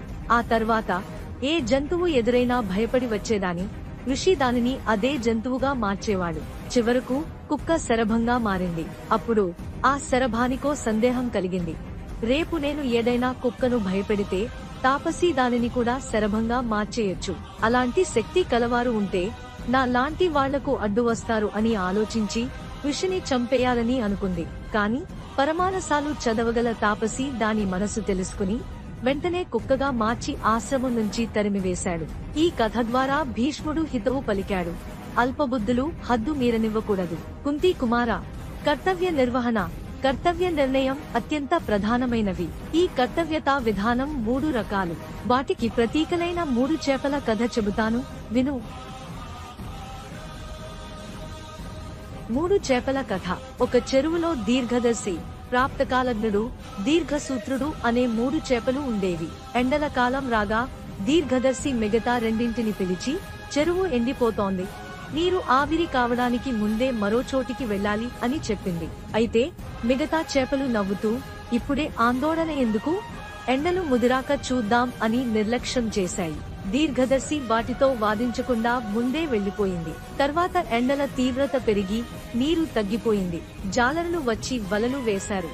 ఆపద వచ్చిందని గ్రహించిన ప్రాప్తకాలజ్ఞుడు వల త్రాడు నోట కరచి చనిపోయినట్లు నటించాడు. జాలరులు వలతో చేపల్ని తీసి బురదలో కడగడానికి వలాలలో ముంచినప్పుడు అదును చూసి వలను వదిలేసి తప్పించుకున్నాడు. అయితే దీర్ఘసూత్రుడు జాలరులకు చిక్కిపోయి ప్రాణం కోల్పోయాడు. భీష్ముడు ఈ కథ ద్వారా ధర్మరాజుని హెచ్చరించాడు. రాజు ఎప్పుడూ దీర్ఘదర్శిలా ముందు చూపుతో ఆపదలను అంచనా వేసి ముందుగా జాగ్రత్త పడాలి. ప్రాప్తకాలజ్ఞుడిలా చివరి నిమిషంలో తప్పించుకునే రాజుకు ఖ్యాతి రాదు. కాని దీర్ఘసూత్రుడిలా ప్రవర్తించే రాజు నాశనం కావడం ఖాయం. తస్మాత్ జాగ్రత్త సుమా అని ఉపదేశించాడు. అంతేకాదు, భీష్ముడు యుగ ధర్మాలు, ఆశ్రమ ధర్మాలు, కేకేయ రాజోపాఖ్యానం, మిత్రామిత్ర లక్షణాలు, విశ్వామిత్ర చండాల సంభాషణ మొదలైన అనేక విషయాలు బోధించాడు. ఆ తర్వాత సుక్రమతాన్ని వివరించేందుకు ధర్మజ, అన్నీ చెప్పడం అనవసరం, ఒక్క మాట విను. శరణాగత రక్షణ కంటే గొప్ప ధర్మం మరొకటి లేదు. శరణుజొచ్చినవాడిని విసర్జించినవాడు రౌరవాది నరకాల్లో పడతాడు. సిబి, మాంధాత లాంటి మహానుభావులంతా ఈ ధర్మాన్ని పాటించి అతిలోక కీర్తిని సంపాదించారు. వాళ్లేనా? చివరికి ఒక పావురం కూడా దివ్యత్వాన్ని పొందింది అని చెప్పాడు. ఆ వెంటనే ధర్మరాజు ఆ పావురం కథ చెప్పు అని అడగగానే గాంగేయుడు కథను ప్రారంభించాడు. కపోతోపాఖ్యానం. ఒక దుర్మార్గుడైన బోయవాడుండేవాడు. వాడు నిత్యము అడవిలో పెట్టన్ని వాటిని వేటాడుకుంటూ ఉండేవాడు. ఒకనాడు వాడికి వేట దొరకలేదు. అంతలోనే ఆకాశం మబ్బు పట్టింది. ఘోరున వాన ఆరంభమయ్యింది. దాంతో మృగాలన్నీ మూల మూలలకు పోయి ఆత్మరక్షణ చేసుకోవడంలో మునిగిపోయాయి. ఆ సైనిక బోయవాడికి వేట దొరకలేదు. పైగా వానలో నిలువునా తడిసిపోతూ అడివంతా అడ్డంపడి తిరగసాగాడు. ఒకచోట వానజడికి బాగా తడిసి నేలపడిపోయిన ఆడ పావురం కనిపించింది. అంత చలిలోనూ కూడా బోయవాడు నేలమీద చలికి గిజగిజలాడే పావురాన్ని తీసి తన బుట్టలో పెట్టి మళ్లీ ప్రయాణమై ఓ పెద్ద చెట్టు క్రిందికి చేరాడు. ఆ చెట్టు చాలా దట్టంగా ఉండటం చేత ఆట్టే చినుకులు పడటం లేదు. బోయవాడు భుజం మీది గంపను దింపి ప్రక్కన పెట్టుకుని విశ్రాంతి తీసుకోసాగాడు. గంపలో ఒక ఆడ పావురం ఉంది కదా, దాని భర్త పావురం ఆ చెట్టుపైనే ఉంది. పాపం, ఆ భర్త పావురం తన భార్య గూటికింకా చేరనందుకు దుఃఖపడుతున్నది. అది గుర్తించిన ఆ గంపలో పావురం తమ భాషలో భర్తను పలకరించింది. భార్య బంధింపబడి ఉండటం చూసి ఆ పురుష కపోతం చాలా బాధపడింది. అప్పుడు ఆడ పావురం అతనిని ఓదార్చి, ప్రాణేశ్వర, దుఃఖం పురుషల్వాన్ని నశింపచేస్తుంది. ప్రస్తుతం ఈ బోయ మన గూటి దగ్గరకు వచ్చాడు గనక మనకు అతిథి. వానకు తడిసి శరణాగతుడై మన చెట్టు దిగువను నిలిచాడు. కాబట్టి గృహస్థ ధర్మాన్ని పాటించి ఇతనిని ఆదరించు అని చెప్పింది. అప్పుడే వాన కాస్త తెరిపినిచ్చింది. మబ్బులు తీసి చుక్కలు కనపడసాగాయి. అప్పుడా మగ పావురం బోయతో, అయ్యా, ఈ సమయంలో మా ఇంటికి వచ్చారు. అతిథే పరమాత్మ స్వరూపుడంటారు. మీకు ఏ విధంగా సేవ చేయగలనో దయచేసి సెలవివ్వండి అని అడిగాడు. అందుకాబోయ తనకు చలివేస్తోందని, వెచ్చదనం కావాలని అడిగాడు. వెంటనే పావురం ఎగురుకుంటూ ఓ కమ్మరి ఇంటికి వెళ్లి ఎండు పుల్లలు ముక్కున కరచి తెచ్చి మంట చేసింది. బోయవాడు చలి కాగుతూ కాగుతూ, నాకు ఇప్పుడు ఆకలేస్తోంది, ఆకలి తీర్చు అన్నాడు. మహాభాగ్యం అంది మగ పావురం. ఆ బోయ చలికాగుతున్న మంటల వైపొకసారి చూసింది. అందులోకి ప్రవేశిస్తూ, అతిథి, నేనీ మంటల్లో పడికాలిపోతాను, తరువాత నన్ను తీసుకుని తిను అని చెప్పి అగ్నిలో ఆత్మాహుతి చేసుకుంది. అది చూసి ఆడపావురం ఘోలుమంది. ఘోడున విలపించింది. మగ పావురం చేసిన త్యాగానికి అబ్బురపడిపోతూనే ఆ బోయవాడు ఆడపావురాన్ని విడుదల చేసేశాడు. వెంటనే ఆ ఆడపావురం మగడు లేని బ్రతికెందుకు నాకు అంటూ తను కూడా భర్త పావురంతో సహగమనం చేసేసింది. ఆడదానికి వైధవ్యం కంటే శిక్ష లేదు. ఈ శిక్ష భరించే కన్నా భర్తతో పాటు అగ్ని ప్రవేశం చేయడమే భార్యకు పరమ పదం అనుకుంది. తక్షణమే ఒక దివ్య విమానం వచ్చి ఆ కపోత దంపతులను స్వర్గానికి తీసుకు వెళ్లిపోయింది అంటూ కథనాపాడు భీష్ముడు. గ్రద్ద, నక్క కథ. అనంతరం భీష్ముడు రాజనీతి గురించి మరో కథ చెప్పాడు. విదిశా నగరంలో ఒక బాలుడు మరణించాడు. అతని బంధువులు శవాన్ని శ్మశానానికి తీసుకెళ్లి దాని దగ్గర ఏడుస్తూ కూర్చున్నారు. కొంతసేపటి తర్వాత ఒక గ్రద్ద అక్కడకు వచ్చి, అయ్యా, ఎంత ఏడ్చినా మరణించిన వారు తిరిగి రావు. చీకటి పడుతోందని గమనించండి. ఇక్కడ ఎక్కువసేపు ఉన్నట్లయితే పిశాచాలు, రాక్షసగణాలు వచ్చి మిమ్మల్ని చంపవచ్చు. కాబట్టి వెంటనే ఇక్కడి నుంచి వెళ్లిపోండి అని హెచ్చరించింది. గ్రద్ద మాటలకు భయపడిన బంధువులు శవాన్ని అక్కడే వదిలేసి వెళ్లిపోవాలని అనుకున్నారు. అయితే అంతలో ఒక నక్క అక్కడకు వచ్చింది. బాలుని శవాన్ని చూసిన నక్క, అయ్యయ్యో, ఈ ముద్దుల మూటగట్టే బాలుడి శవాన్ని ఇలా వదిలి వెళ్లిపోతున్నారా?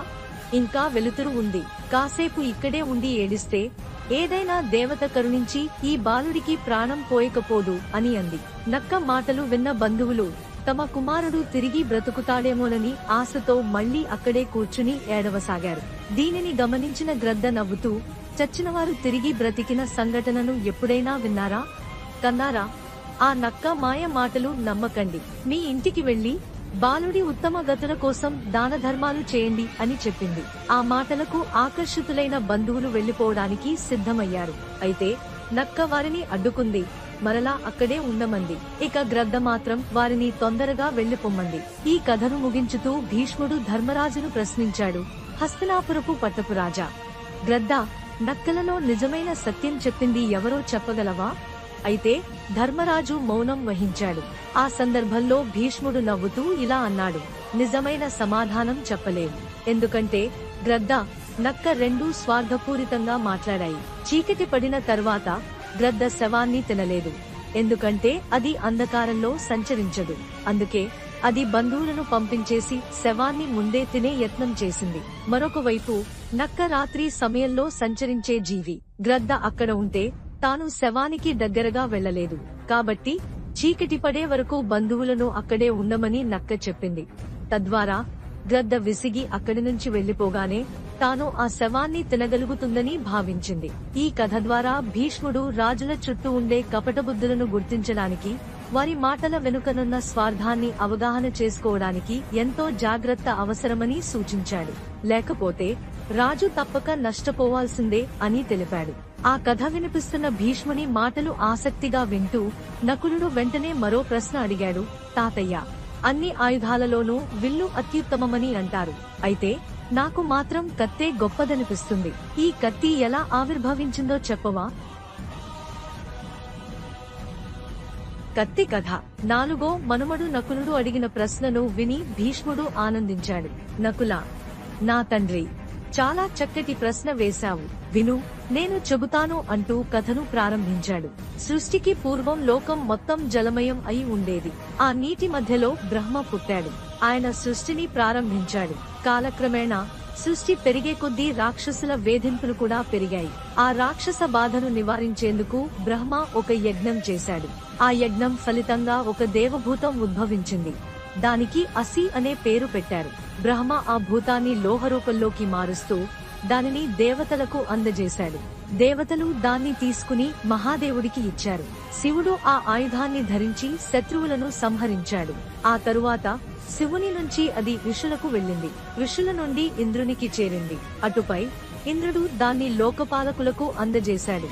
ఇలా పలు చేతుల మారుతూ చివరికి మానవజాతిని పాలించే మనువు చేతికి వచ్చింది. కాలక్రమేణా మానవజాతి పరిణామంతో పాటు ఈ ఆయుధం కూడా తన రూపాన్ని, ప్రయోగ విధానాన్ని మారుస్తూ వచ్చింది. అలా చివరకు ఈ రోజు మనం ఖడ్గంగా చూస్తున్న కత్తిగా మారింది. ఇది మంత్రరహితమైన అతి శ్రేష్టమైన ఆయుధం. గద, శక్తి, తోమరం వంటి ఆయుధాలు కొన్నిసార్లు ప్రాణహాని కలిగించకుండా ఉండొచ్చు.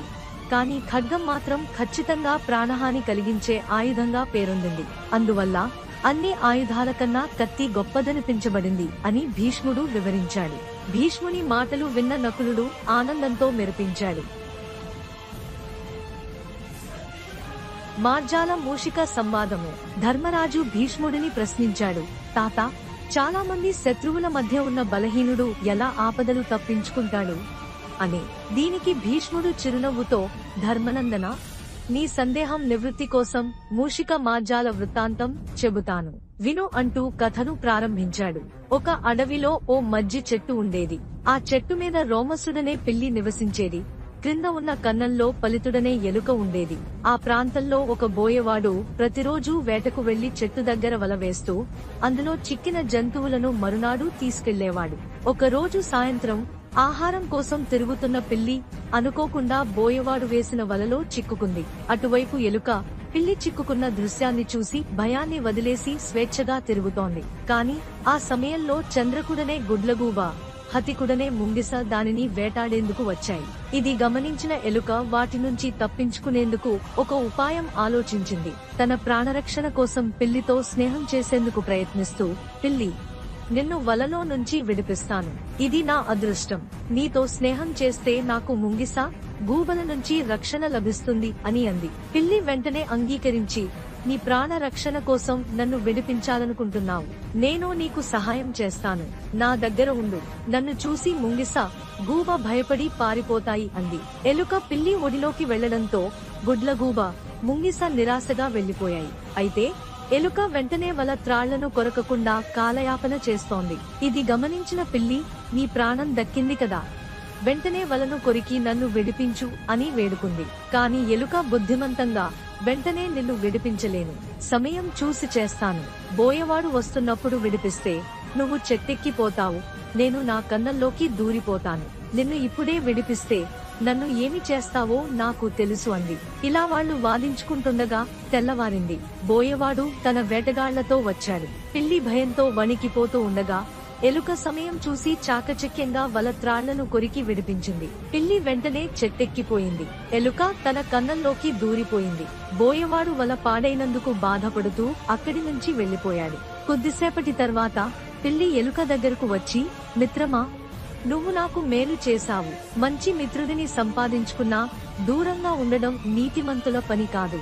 రా, నా సంపదలు నీవే, నాతో కలిసి జీవించు అంది. కాని ఎలుక తెలివిగా స్పందిస్తూ, మిత్రులు, శత్రువులు ఎవరో తెలుసుకోవడం కష్టం. కొందరు మిత్రుల్లా కనిపించి అపకారం చేస్తారు, కొందరు శత్రువుల్లా కనిపించి ఉపకారం చేస్తారు. బలవంతుడైన శత్రువుతో అవసరాని కోసం సంధి చేయవచ్చు, కానీ పని అయిపోగానే దూరంగా ఉండాలి. నీ సహవాసం నాకు నష్టం తలపెట్టే అవకాశం ఉంది అంది. అంతేకాక పాములవాడు పామును పట్టుకునేటప్పుడు జాగ్రత్తగా ఉంటాడు. అలాగే శత్రువుతో అవసరం కోసం స్నేహం చేసినా వాడిని పూర్తిగా నమ్మకూడదు. నువ్వు నాకు ఉపకారం చేశావు, నేను నీకు చేశాను. మనం స్నేహం కొనసాగించాల్సిన అవసరం లేదు. నీ జీవితం నువ్వు సుఖంగా బ్రతుకు, నేను నా దారి చూసుకుంటాను అని స్పష్టం చేసింది. ఇలా అనగానే పిల్లి సిగ్గుపడి అక్కడి నుంచి వెళ్లిపోయింది. ఎలుక మరొక సురక్షితమైన చోటకు వెళ్లి సుఖంగా జీవించసాగింది. బూరుగు చెట్టు వాయుదేవుడు. ధర్మరాజుతో భీష్ముడు ఇలా అన్నాడు, నాయనా, ఎంతటి వారికైనా గర్వం ఉండకూడదు. అది వారిని సర్వనాశనం చేస్తుంది. దీనికొక ఇతిహాసం ఉంది, చెబుతాను విను. పూర్వం హిమాలయ అరణ్యాల్లో ఒక పెద్ద బూరుగు చెట్టు ఉండేది. అది విస్తరించిన శాఖలతో అనేక పక్షి గణాలకు ఆశ్రయంగా ఉండేది. ఒక రోజు నారదుడు ప్రయాణిస్తూ ఆ చెట్టు దగ్గరకు వచ్చి, ఓ శాల్మలి వృక్షమా, నువ్వు ఇంత బలంగా పొడవుగా పెరిగి ఎన్నో పక్షులకు ఆశ్రయంగా ఉన్నావు. కాని వాయుదేవుడు బలవంతుడు కదా, అతని ధాటికి అనేక చెట్లు కూలిపోతాయి. నువ్వు మాత్రం ఎలా నిలిచి ఉన్నావు? అతనితో నీకు ఏమైనా చుట్టరికమా, లేక భక్తి చూపించి అతని దయ సంపాదించుకున్నావా అని అడిగాడు. దానికి బూరుగు చెట్టు గర్వంగా సమాధానం ఇచ్చింది, మునీంద్ర, పవనుడికి నేను భయపడడమా? అతని బలం ఎంత? నా బలంలో 18వ వంతు కూడా అతనికి లేదు. నారదుడు హెచ్చరించి, వాయువు తలుచుకుంటే చెట్లే కాదు, కొండలు కూడా కదలిపోతాయి. ప్రాణులందరి బ్రతుకులు గాలిపైనే ఆధారపడి ఉంటాయి. నీ తలపోగరు మాటలు మరచిపోకు. నీవు ఇలా అన్నావని ప్రభంజనుడికి తెలియకపోతుంది అనుకుంటున్నావా? నీకు తగిన శాస్తి తప్పదు అని చెప్పి వెళ్లిపోయాడు. నారదుడు ఈ విషయాన్ని వాయుదేవుడితో చెప్పాడు. ప్రభంజనుడు బూరుగు చెట్టు వద్దకు వెళ్లి, నీ వల్ల నా పేరు పోతుందా? నువ్వు ఇక చావాల్సిందే అని ఉగ్రరూపంతో మాట్లాడాడు. కాని చెట్టు గర్వంతో, ఏం బెదిరిస్తున్నావు? నేనే అంత తక్కువ దాననా? సామాన్య చెట్లతో నన్ను పోల్చి మాట్లాడుతున్నావేమిటి అని ధిక్కరించింది. దీనికి వాయుదేవుడు నవ్వుతూ, ఒకప్పుడు బ్రహ్మదేవుడు మార్గంలో నీ నీడలో కాసేపు విశ్రాంతి తీసుకున్నాడు, నిన్ను మెచ్చుకున్నాడు. అందుకే గర్వంగా ఇలా మాట్లాడుతున్నావు. రేపు చూస్తాం నీ గతి అంటూ వెళ్లిపోయాడు. ఆ రాత్రే బూరుగు చెట్టుకు భయం పట్టుకుంది. నిజమే, వాయుదేవుడు మహాబలవంతుడు. ఆయనను ఎదిరించడం నా వల్ల కాదు. కాని నారదుడు చెప్పినప్పుడు వినలేదు. ఇక నన్ను నేను ఎలా రక్షించుకోగలను అని ఆలోచించింది. తన ఆకులు, కొమ్మలు అన్నీ విరుచుకుని మోడుగా మారిపోయింది. తెల్లవారింది. ప్రభంజనుడు మహావేగంతో వచ్చి చూశాడు. చెట్టు ఇదివరకటి బలం కోల్పోయి నిస్సహాయంగా మారిపోయింది. వాయుదేవుడు నవ్వుతూ, ఛీ ఛీ, నేను చేయాల్సిన పని నువ్వే చేసుకున్నావు. చాలా బాగుంది. నీ చుట్టాలకు కూడా నా వల్ల భయం లేకుండా ఈ ఉపాయాన్ని బోధించు అంటూ ఎగతాళి చేశాడు. గర్వంతో వాయుదేవుడిని తక్కువగా అంచనా వేసిన బూరుగు చెట్టు చివరికి తనను ధ్వంసం చేసుకోవాల్సి వచ్చింది. ఈ విధంగా గర్వంతో ఉన్న వారెవరైనా చివరికి గర్వభంగం పాలవుతారని ఈ కథ బోధిస్తుంది. సత్యాది ధర్మములు. ధర్మరాజుతో శాంతనుడు ఇలా చెప్పాడు, సర్వభూతాల యందు సమబుద్ధి, మనోనిగ్రహం, కష్టాలను సహించే ఓర్పు, ఉచితమైన లజ్జ, ధైర్యం, ఇతరులకున్న దానికే అసూయ పడకపోవడం, హింస చేయకపోవడం, దాన ధర్మాలు ఆచరించడం, అసత్యాలు పలకకుండా ప్రవర్తించడం, ఇవి సత్య స్వరూపాలు. యోగం మరియు మోక్షాన్ని కోరేవారు ఈ సత్య లక్షణాలను చిత్తశుద్ధితో ఆచరించాలి. సత్యమే సమస్త ధర్మాల మూలం. 1000 అశ్వమేధ యాగాల కన్నా ఎక్కువ ఫలితాన్ని ఇస్తుంది. వేదవాక్కు ప్రకారం సత్యము ద్వారా సువర్ణ లోకములు ఎప్పటికీ కోల్పోరు అని చెప్పబడింది. అంటే సత్యాన్ని నమ్మి నడిచేవారు స్వర్గలోకంలో నిలిచిపోతారు. అసత్యం చెప్పడం పాపమే కాదని ఎవరూ అనరు. అయితే కొన్ని సందర్భాల్లో స్త్రీల దగ్గర, వివాహాల సందర్భంలో, పరిహాసంలో, ప్రాణాపాయం కలిగే పరిస్థితుల్లో, ఉన్న ధనమంతా నశించే సమయంలో అసత్యం పాపం కాదని కొందరు అంటారు. కానీ ధర్మజ్ఞులు అలాంటి అసత్యాన్ని కూడా మెచ్చరు. హింసను ఆచరించే వ్యక్తిపై పేర్కొన్న 6 రకాల సత్యాచరణలు పాటించినా అవి నిష్ప్రయోజనమే. ఒక శూద్రుడు తాను తినకుండా ఇతరులకు పెట్టకుండా ధనం దాచుకుంటే రాజు ఆ ధనంలో సగం తీసుకుని రాష్ట్ర ధర్మకార్యాలకు ఉపయోగించాలి. బ్రాహ్మణులు చాలా వరకు పేదవారే కాబట్టి రాజు వారిని తల్లిదండ్రులుగా, ఆప్త బంధువులుగా భావించి చెరదీసి పోషిస్తే అతని కంతకన్నా సుకృతం మరొకటి ఉండదు. వండని భోజన పదార్థాలు, మణులు, కొత్త బట్టలు పవిత్రమైనవిగా చెప్పబడతాయి. వాటిని తక్కువ కులానికి చెందిన వారి నుండి తీసుకున్న దోషం లేదు. పంచమహా పాతకాలు చేసిన పాపాత్ముడైనా తనకు ఉపకారం చేసిన వారికి కృతజ్ఞతతో ప్రత్యుపకారం చేస్తే అతని పాపాలు తొలగిపోతాయి. అమృతం, తేనె, పాలు, పెరుగు, నెయ్యి మరియు విద్య మనకు గొప్ప మేలు చేస్తాయి కనుక అవి తక్కువ కులానికి చెందిన వారి నుంచైనా స్వీకరించాలి. ధర్మ విరుద్ధంగా ప్రవర్తించే వ్యక్తి ప్రక్కన కూర్చొని భోజనం చేసినా, మంచినీరు తాగినా అతడు కూడా పతితుడవుతాడు. అయితే తపస్సు, దానం, ధర్మం చేయడం ద్వారా తిరిగి పవిత్రత సాధించవచ్చు. ఏ పాపం తెలియని అమాయకుడిపై తప్పుడు ఆరోపణలు చేసినవాడు ఆ పాపాన్ని తన నెత్తినే చుట్టుకుంటాడు. అలాగే కారణం లేకుండా తల్లిదండ్రులను విడిచిపెట్టకూడదు. అలా చేసిన వారు పతితులవుతారు. ఆ వ్యక్తి పంక్తిలో కూర్చొని భోజనం చేసిన వారు కూడా పతితులవుతారు. అయితే బ్రహ్మచారులకు ఆసనం, భోజనం, వస్త్రాదులను ఇచ్చి తృప్తిపరిచిన తరువాత తల్లిదండ్రులను తిరిగి దగ్గరకు తీసుకుంటే ఆ పాపం తొలగిపోతుంది. ఇంద్రప్రహ్లాద సంవాదము. పాండవులలో జ్యేష్ఠుడైన ధర్మరాజు భీష్ముడిని ప్రశ్నిస్తూ, తాత, కొన్ని కర్మలు మనిషికి శుభాలను, మరికొన్ని అశుభాలను కలిగిస్తాయి. అయితే వాటికి మనిషి కర్తా కాడా అనే విషయం సులభంగా నిర్ణయించలేము. ఆ ధర్మ సూక్ష్మం నాకు వివరించండి అని అడిగాడు.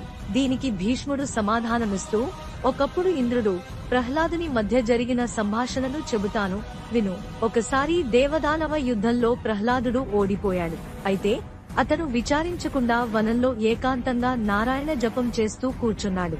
ఇంద్రుడు అక్కడికి వచ్చి అతని మనసులో ఏముందో తెలుసుకోవాలని, రాక్షస రాజా, శత్రువుల చేతిలో ఓడిపోయినందుకు బాధపడడం లేదు, సంపదలు పోయినందుకు కూడా విచారం లేదు, నిశ్చలమైన మనసుతో శ్రీహరి ధ్యానం చేస్తూ కూర్చున్నావు, నీవింత నిర్లిప్తుడు ఎలా అయ్యావు అని ప్రశ్నించాడు. దానికి ప్రహ్లాదుడు ఇలా సమాధానమిచ్చాడు. దేవేంద్ర, కలిమి, లేమి అనే 2 లోక సత్యాలు. అయితే కలిమి మన ప్రయత్నంతోనే వస్తుందని లేదా రాదని అనుకోవడం మూర్ఖత్వం. పురుష ప్రయత్నం ఉండాలి, కాని దాని వల్లే అన్నీ సాధ్యమవుతాయనుకోవడం భ్రమ. శత్రువులను ఓడించడం, మిత్రులు ఆదుకోవడం, కష్టసుఖాలు అనుభవంలోకి రావడం అన్నీ బ్రహ్మదేవుడి నిర్ణయం ప్రకారం జరుగుతాయి. మనిషికి కలిగే ఊహలు అతని స్వభావానికి తగినట్టుగానే ఉంటాయి. వాటికి కార్యరూపం లభించకపోతే అవి తానే అణగారిపోతాయి. ఇవి చాలా చంచలమైనవి, స్థిరంగా ఉండవు. అలాంటప్పుడు ఒక వివేకవంతుడు ఈ ఊహల్లో చిక్కుకుని పిచ్చివాడిలా తిరగడం సరియా? ఇంకొకటి, నేనే అన్నీ చేస్తున్నాను అనే అహంకారం అజ్ఞానం. నిజంగా మనమే కర్తలు అయితే కొన్ని పనులు మధ్యలో ఎందుకు చెడిపోతాయి? కొన్ని చెడు ఫలితాలు ఎందుకు ఇస్తాయి? అన్నీ సవ్యంగా జరిగి మంచి ఫలితాలు ఇవ్వవచ్చు కదా. కాబట్టి పురుషుడు అసలు కర్త కాడని తెలుసుకుంటే మనసు ప్రశాంతంగా ఉంటుంది. మరొక విషయము విను. దైవం చల్లగా చూస్తే మన పని నెరవేరుతుంది. అప్పుడు దానిని తన ప్రయోజనంగా భావించి విద్యవీగే వ్యక్తి కర్మఫల బంధంలో చిక్కుకుపోతాడు. కాని అహంకారం లేని పురుషుడు తన కర్మలన్నింటినీ పరమేశ్వరార్పణంగా భావించి కర్మబంధాల నుండి విముక్తుడవుతాడు. కావున దైవ లీలలను గమనిస్తూ కార్యసిద్ధి అయినా కానప్పటికీ వాటి ద్వంద్వాల ద్వారా సుఖదుఃఖాలను అనుభవించకుండా మనస్సును వాటి నుంచి మళ్లించడం చాలా సుఖకరమైన పని.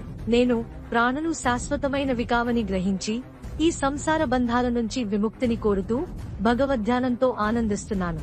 ఇంద్రియ నిగ్రహం, శాంతం, ప్రజ్ఞ కలిగిన వాడి మనస్సు ఎప్పుడూ సుఖదుఃఖాల వల్ల కలిగే ఆయాసానికి లోనవదు. అందుకే నేను నిశ్చింతగా ఉన్నాను అని చెప్పాడు. ప్రహ్లాదుని స్థిర చిత్తత్వం, వివేకం చూసి ఆశ్చర్యపోయిన ఇంద్రుడు అతన్ని అభినందించి తన నివాసానికి తిరిగి వెళ్ళాడు. భీష్ముడు ధర్మరాజునకు విష్ణు మంత్ర ప్రభావము చెప్పుట. ధర్మరాజు భీష్ముడిని ప్రశ్నిస్తూ, మహాత్మా, పితామహ, మానవులు ఎవరి నామస్మరణం చేస్తే మోక్షాన్ని పొందుతారు?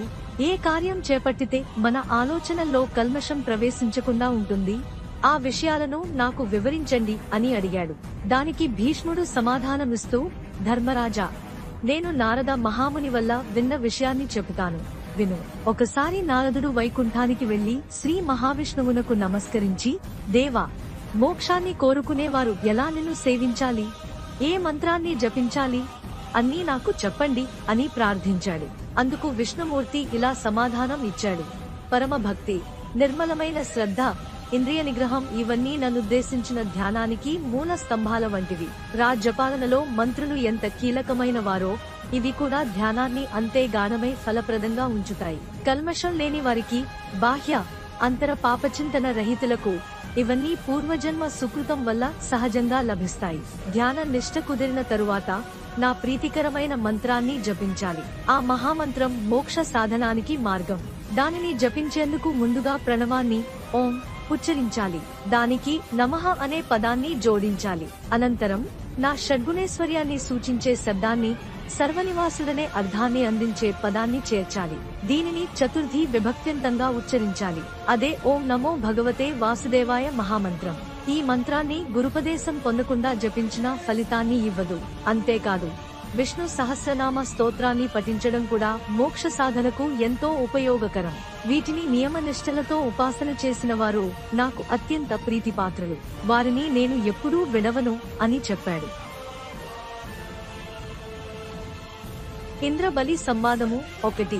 ధర్మరాజు భీష్ముడిని ప్రశ్నిస్తూ, తాత, సంపదలు నశించడానికి కారణమేమిటి అని అడిగాడు. అందుకు భీష్ముడు సమాధానమిస్తూ, కౌంతేయ, పూర్వం బలి చక్రవర్తికి ఇంద్రుడికి జరిగిన సంవాదాన్ని చెబుతాను, విను. ఇది నీ సందేహాన్ని తీర్చగలదు. బలి చక్రవర్తి రాక్షస రాజ్యాన్ని పరిపాలిస్తున్నప్పుడు దేవతలతో యుద్ధం జరిగింది. దురదృష్టవశాన బలి చక్రవర్తి ఓడిపోయి అదృష్టవశాన ఇంద్రుడు గెలిచాడు. ఇంద్రుడు బలి సంపద అంతా స్వాధీనం చేసుకున్నాడు. ఒకసారి ఇంద్రుడు బ్రహ్మను దర్శించి, దేవా, పూర్వం బలి మహాసంపదతో తులతూగేవాడు.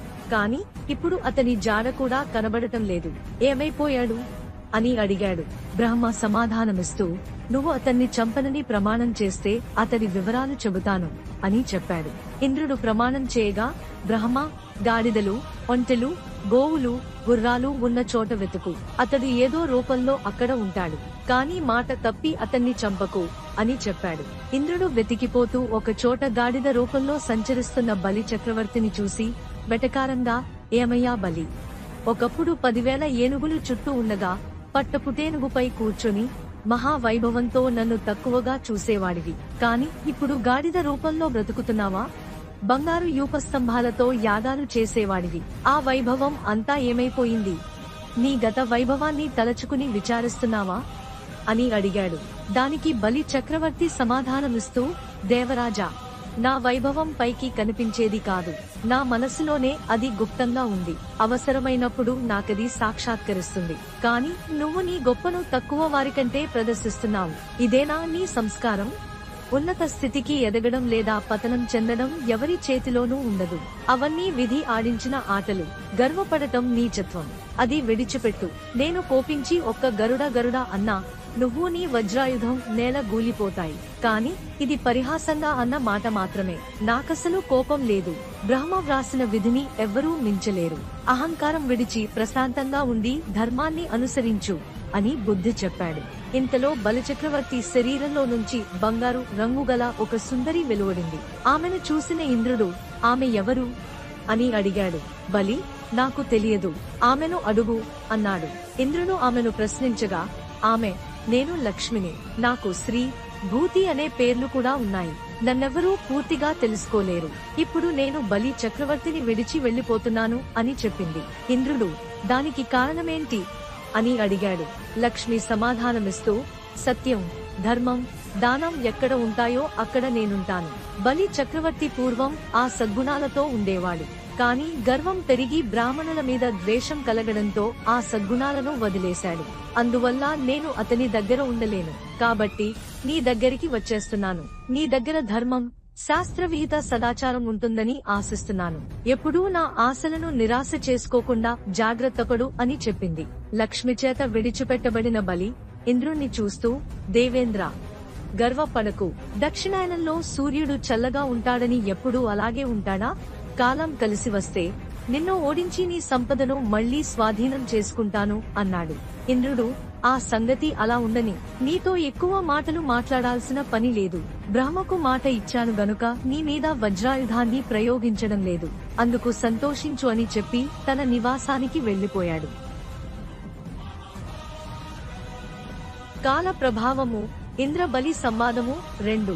ధర్మరాజు భీష్ముని చూచి, తాత, మానవుడు కాలకర్మవశాన దుర్దశ పాలైనప్పుడు ఎలా ఉండడం మంచిదో చెప్పు అని అడుగగా భీష్ముడు ఇలా చెప్పాడు. కౌంతేయ, ఏ విధమైన దుర్దశలకైనా ధైర్యమే మందు. ధైర్యం వలన బలం కలుగుతుంది, కష్టాల్లో మనలను రక్షిస్తుంది.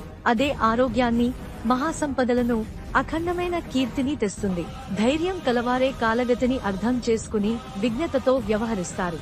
ఆ తరువాత భీష్ముడు ఒక కథ చెప్పాడు. పూర్వం సురాసుర మహాసంగ్రామంలో విష్ణుదేవుని అనుగ్రహంతో దేవతలు విజయం సాధించారు. ఆ సమయంలో రాక్షసుల రాజు బలిచక్రవర్తి ఓడిపోయి తన రాజ్యం కోల్పోయి సముద్ర తీరంలోని ఓ గుహలో నివసిస్తూ ఉండేవాడు. దేవేంద్రుడు యుద్ధంలో విజయం సాధించిన ఆనందంలో ఐరావతం మీద 3 లోకాలలో విహరిస్తూ ఆ గుహలో కూర్చుని ఉన్న బలిని చూసి దగ్గరకు వెళ్లాడు. బలి చక్రవర్తి శత్రువైన ఇంద్రుణ్ణి చూచినా భయపడకుండా, తొందరపడకుండా, కలవరపడకుండా నిశ్చలంగా ఉండటం చూసి ఆశ్చర్యపోయాడు. అప్పుడు ఇంద్రుడు అడిగాడు, దైత్యరాజా, రాజ్యవైభవం లేకుండా, శత్రువుల ఐశ్వర్యం చూసి అసూయపడకుండా నిశ్చల చిత్తంతో ఉన్నావు. ఈ నిర్వికారత్వం నీకు ఎక్కడిది?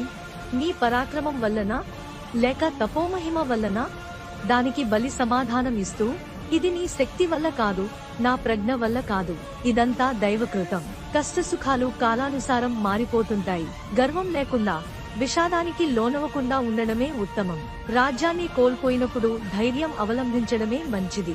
స్నేహితులు, చుట్టాలు, అనుచరులు అంతా వైభవం ఉన్నప్పుడే నీతో ఉంటారు. కాని ఆ వైభవం తగ్గినప్పుడు వారెవరూ దాన్ని మార్చలేరు.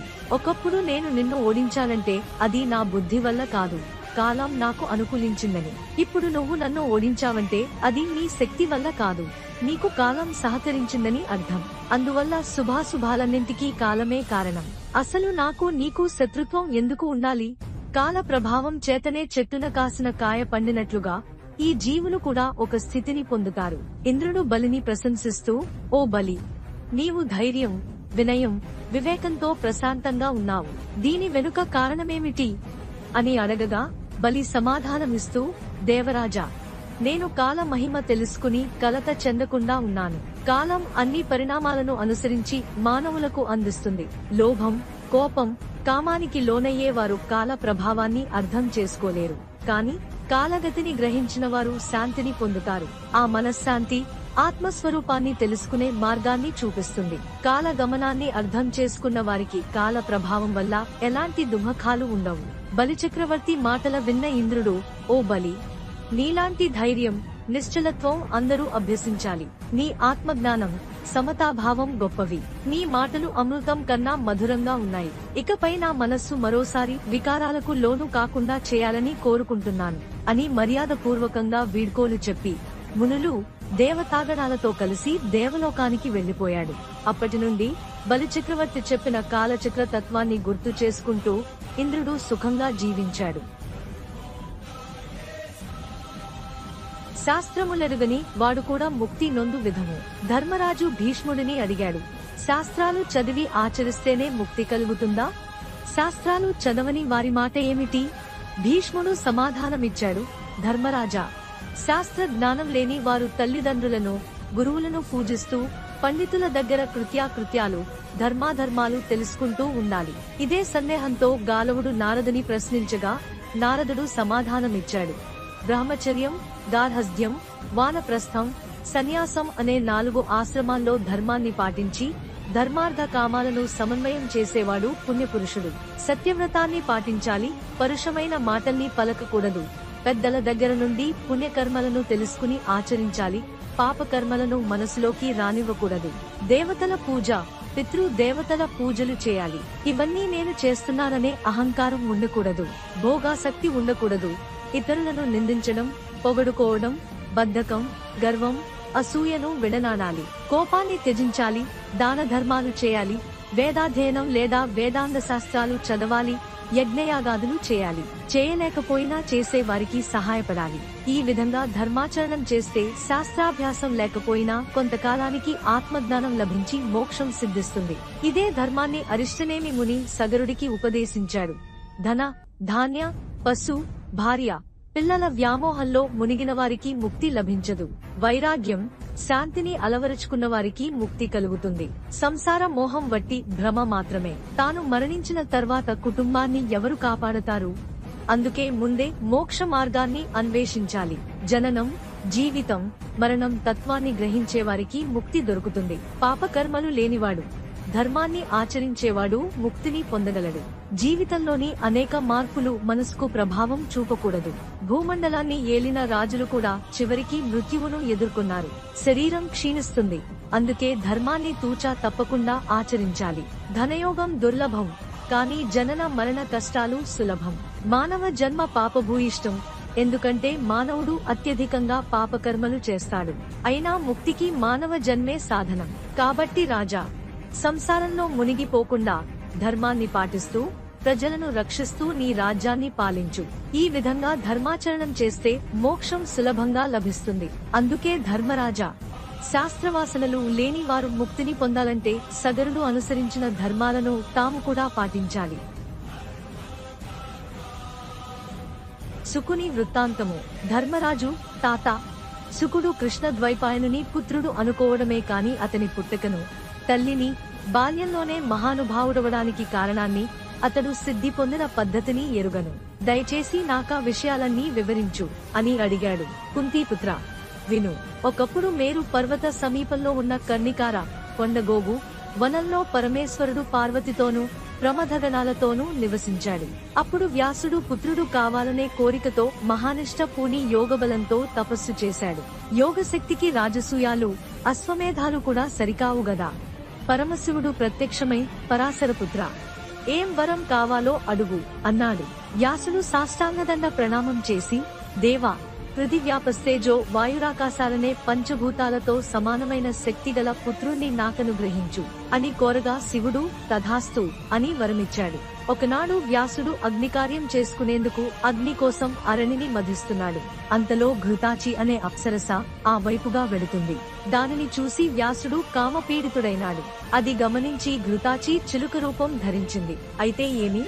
ఆమె రూపం మనసులో కదులుతుండడం చేత వ్యాసుడికి రేతస్సు పతనమై అగ్నిని మతిస్తున్న అరణిలో పడింది. ఆయన ఇంకా మతించగా అందులో నుండి ఒక చిలుక ముఖం గల మహా తేజస్సు గల బాలుడు జన్మించాడు. గంగాదేవి వచ్చి అతనికి స్నానం చేయించింది. కృష్ణాజనము, దండము ఆకాశం నుండి పడ్డాయి. దివ్యదుందుబులు మ్రోగాయి. దేవతా స్త్రీల నాట్యాలు, గానాలు వెలిశాయి. పూలవాన కురిసింది. ఇంద్రాది దేవతలు వచ్చి అభినందించారు. తండ్రిలాగే పుట్టగానే పెద్దవాడైన అతనికి పార్వతీ సమేతుడైన శంకరుడు ఉపనయనం చేశాడు. ఇంద్రుడు కమండలం ఇచ్చాడు. దేవతలు ఎన్నడూ మాయని దివ్య వస్త్రాలు ఇచ్చారు. ఆ శుకుని జన్మము సమస్త చరాచర ప్రపంచాన్ని ఆనందభరితం చేసింది. తండ్రినిలాగే అతనిని పుట్టగానే వేదాలన్నీ వచ్చి వరించాయి. కాని సంప్రదాయం ప్రకారం గురువు దగ్గర విద్యాభ్యాసం చేయాలి కనుక శుకుడు బృహస్పతిని గురువుగా వరించి అతడు చెబుతుండగా వేదాంగ, ధర్మశాస్త్ర, రాజనీత్యాది సకల విద్యలు క్రమంగా చదివి తండ్రి ఆశ్రమానికి వచ్చాడు. అక్కడి మునికుమారులతో ఆటపాటలతో రోజులు గడుపుతుండగా చూసి వ్యాసుడు మందలించి అతనికి సాంఖ్య, యోగ శాస్త్రములను, వేదాంత శాస్త్రమును, అహంకార మమకారాలు దూరమయ్యే మహావాక్యాలను ఉపదేశించాడు. దానితో తెలివి తెచ్చుకున్న శుకుడు బ్రహ్మచర్య, గార్హస్థ్య, వానప్రస్థాశ్రమముల మీద విరక్తుడైనాడు. ఒకనాడు తండ్రి దగ్గరకు వచ్చి, తండ్రి, నాకు మోక్షప్రదమైన విద్యను తెలియజేయి అని అడగగా వ్యాసుడు అతడు మోక్షకాంక్షతో ఉన్నాడని గ్రహించి, నాయనా, విదేహ దేశాధిపతి అయిన జనక మహారాజు దగ్గరకు వెళ్ళు. ఆయన పూజ్యుడు. ఆయన దగ్గర ఎవరైనా అహంకార మమకారాలతో ప్రవర్తింపకూడదు. వినయ విధేయతలతో ఉండాలి సుమా అతడు నీకు మోక్ష ధర్మం తెలియజేస్తాడు, కాలినడకనే వెళ్ళు అని బోధించాడు.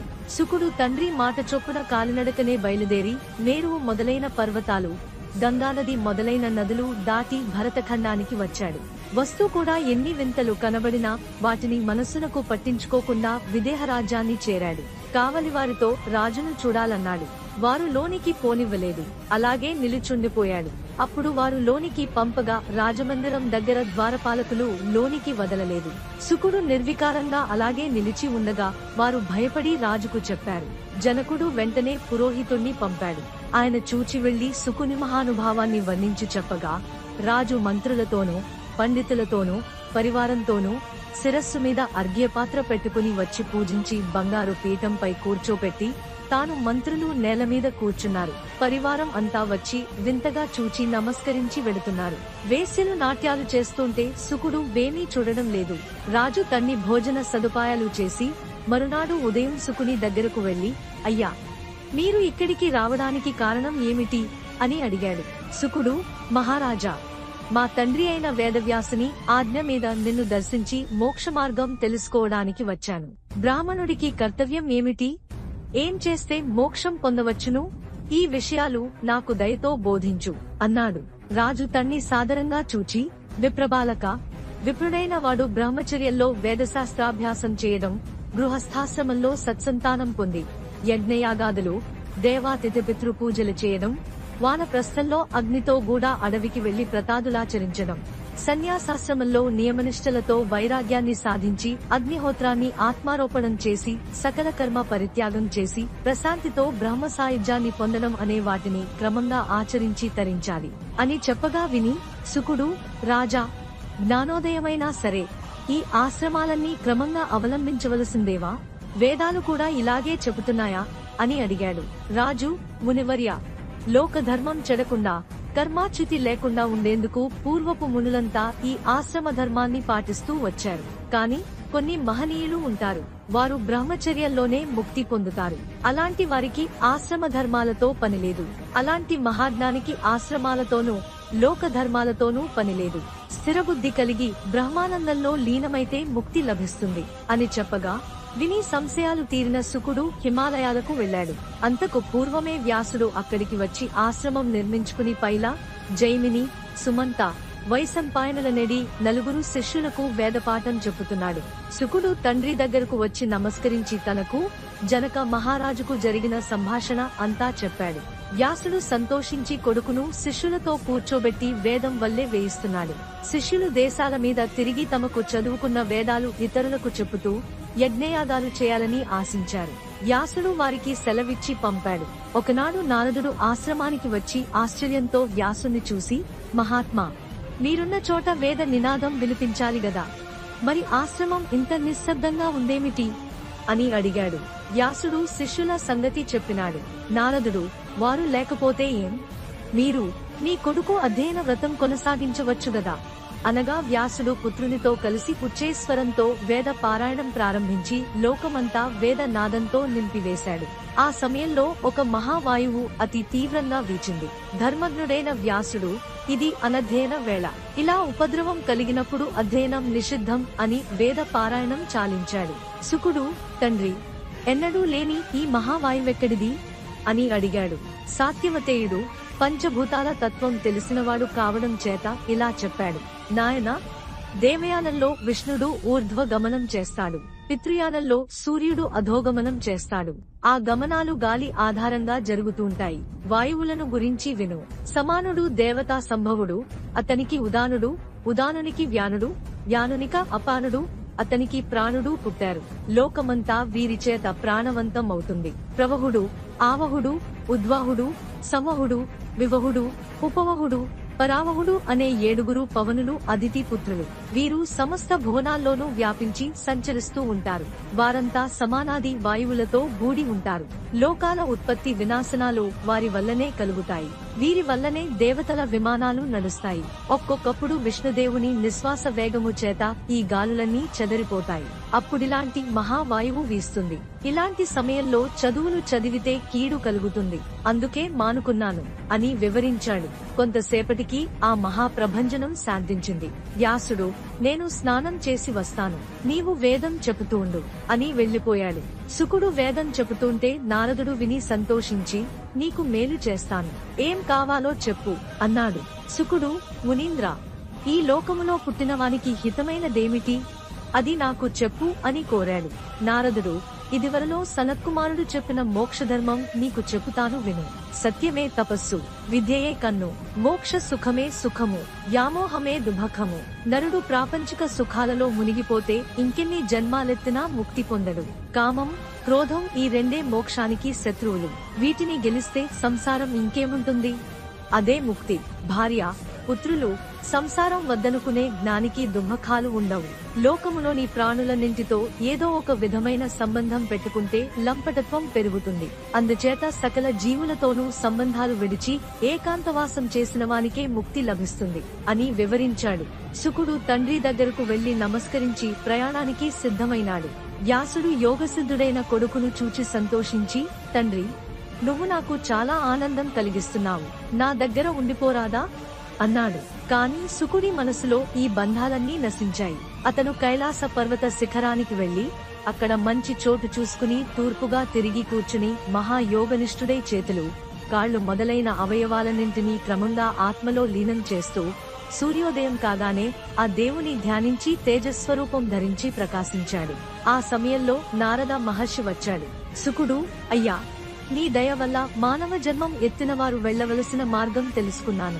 విమలమైన యోగా మార్గం ద్వారా మోక్ష పదానికి వెడుతున్నాను అని యోగశక్తి చేత ఆకాశానికి ఎగసిపోయాడు. దేవతలు అతన్ని పొగడుతూ, ఇతనికి ఉన్న పితృభక్తి చేతనే ఇతడు ఇంతటి ఉత్తమ గతికి చేరుకున్నాడు అన్నారు. శుకుడు పయనిస్తూ, నా తండ్రి నా పేరు పిలిస్తే మీరంతా ఓ ఎని పలకాలి అని పశుపక్షాదులు తరులతాదులకు కోరగా అవి అందరూ అంగీకరించాయి. క్రమంగా శుక మహర్షి పంచభూతాలలో కలిసి అదృశ్యుడైపోయాడు. వ్యాసుడు కొడుకు వెనుకే వచ్చి శుక అని పిలిచాడు. పంచభూతాలలో లీనమైన శుకుని పేరు పిలిచిన వెంటనే సమస్త చరాచర వస్తువులు ఓ అని పలికాయి. వ్యాసుడు తన కొడుకు పరబ్రహ్మంలో లీనమయ్యాడని గ్రహించాడు. ఆ సమయంలో గంగాధరుడు తన పరివారంతో వచ్చి వ్యాసుని ఓదారుస్తూ, సత్యవతీ పుత్ర, నీ కొడుకు బ్రహ్మ తేజస్సు కలిగి దేవతలు కూడా పొందలేనంతటి ఉత్తమ గతిని పొందినాడు. ఇది ఆనందించవలసిన విషయం. నీకు కావాలంటే నీ పుత్రుడిలాంటి నీడ ఎప్పుడూ నీతో ఉంటుంది, దాన్ని చూసి ఆనందించు అని చెప్పి తాను తిరిగి వెళ్లిపోయాడు. ఈ ఇతిహాసం విన్నవారికి, చదివిన వారికి ఆయుస్సు, కీర్తి, సంపద, అభ్యుదయం అన్నీ కలుగుతాయి. విశేషించి శుకునికి కలిగిన ఉత్తమ గతి కూడా కలుగుతుంది. శివకేశవుల అభేదము. ఒక సమయంలో విష్ణుదేవుడు గంధమాదన పర్వతం మీద తపస్సు చేస్తున్నాడు. అదే సమయంలో దక్షుడు శివుణ్ణి పిలవకుండా యజ్ఞం నిర్వహించాడు.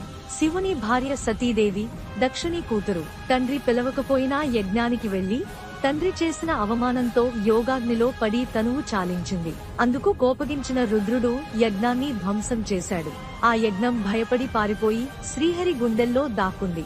దాంతో ఆయన కేశాలన్నీ ముంజగడ్డిలా అయిపోయి ముంజకేశుడు అనే పేరు వచ్చింది. రుద్రుడు మహారౌద్రాకారంతో యజ్ఞాన్ని తరుముకుంటూ విష్ణుదేవునిపై కోపగొన్నాడు. అప్పుడు కేశవుడు ఒక ముంజగడ్డి పరకను పరశువుగా అభిమంత్రించి రుద్రుడిపై వదిలాడు. కాని రుద్రుడు దాన్ని ఖండించి వేశాడు. అందుకే ఆయన ఖండపరశువు అనే పేరు పొందాడు. భేదం లేని పరబ్రహ్మతత్వమే జగత్తులో సృష్టి, స్థితి, లయాల కోసం త్రిమూర్తులుగా మారింది. అందులో రెండు మూర్తులైన రుద్రనారాయణులు యుద్ధానికి సిద్ధపడ్డారు. దాంతో సర్వభూతాలు భయంతో కంపించాయి. మునులకు వేదమంత్రాలు గుర్తురాలేదు. అగ్నులు హవిస్సులను స్వీకరించలేదు. దిక్కులు పగిలిపోయాయి. ఆకాశం, భూమి వణికిపోయాయి. పర్వతాలు తలక్రిందులైనాయి. దేవతలంతా దిగులయ్యారు. బ్రహ్మముఖాలు వెలవెలబోయాయి. ఇలా లోకాలన్నీ సంక్షోభంలో ఉన్న సమయంలో బ్రహ్మదేవుడు దేవతలను వెంటబెట్టుకుని గంధమాదన పర్వతానికి వెళ్లి రుద్రునికి ప్రణామం చేసి వినయంతో ఇలా అన్నాడు, దేవదేవా, నీవు శివుడవు గదా, లోకాలకు శుభం కలిగించవద్దా? నీ కోపాన్ని ఉపసంహరించు.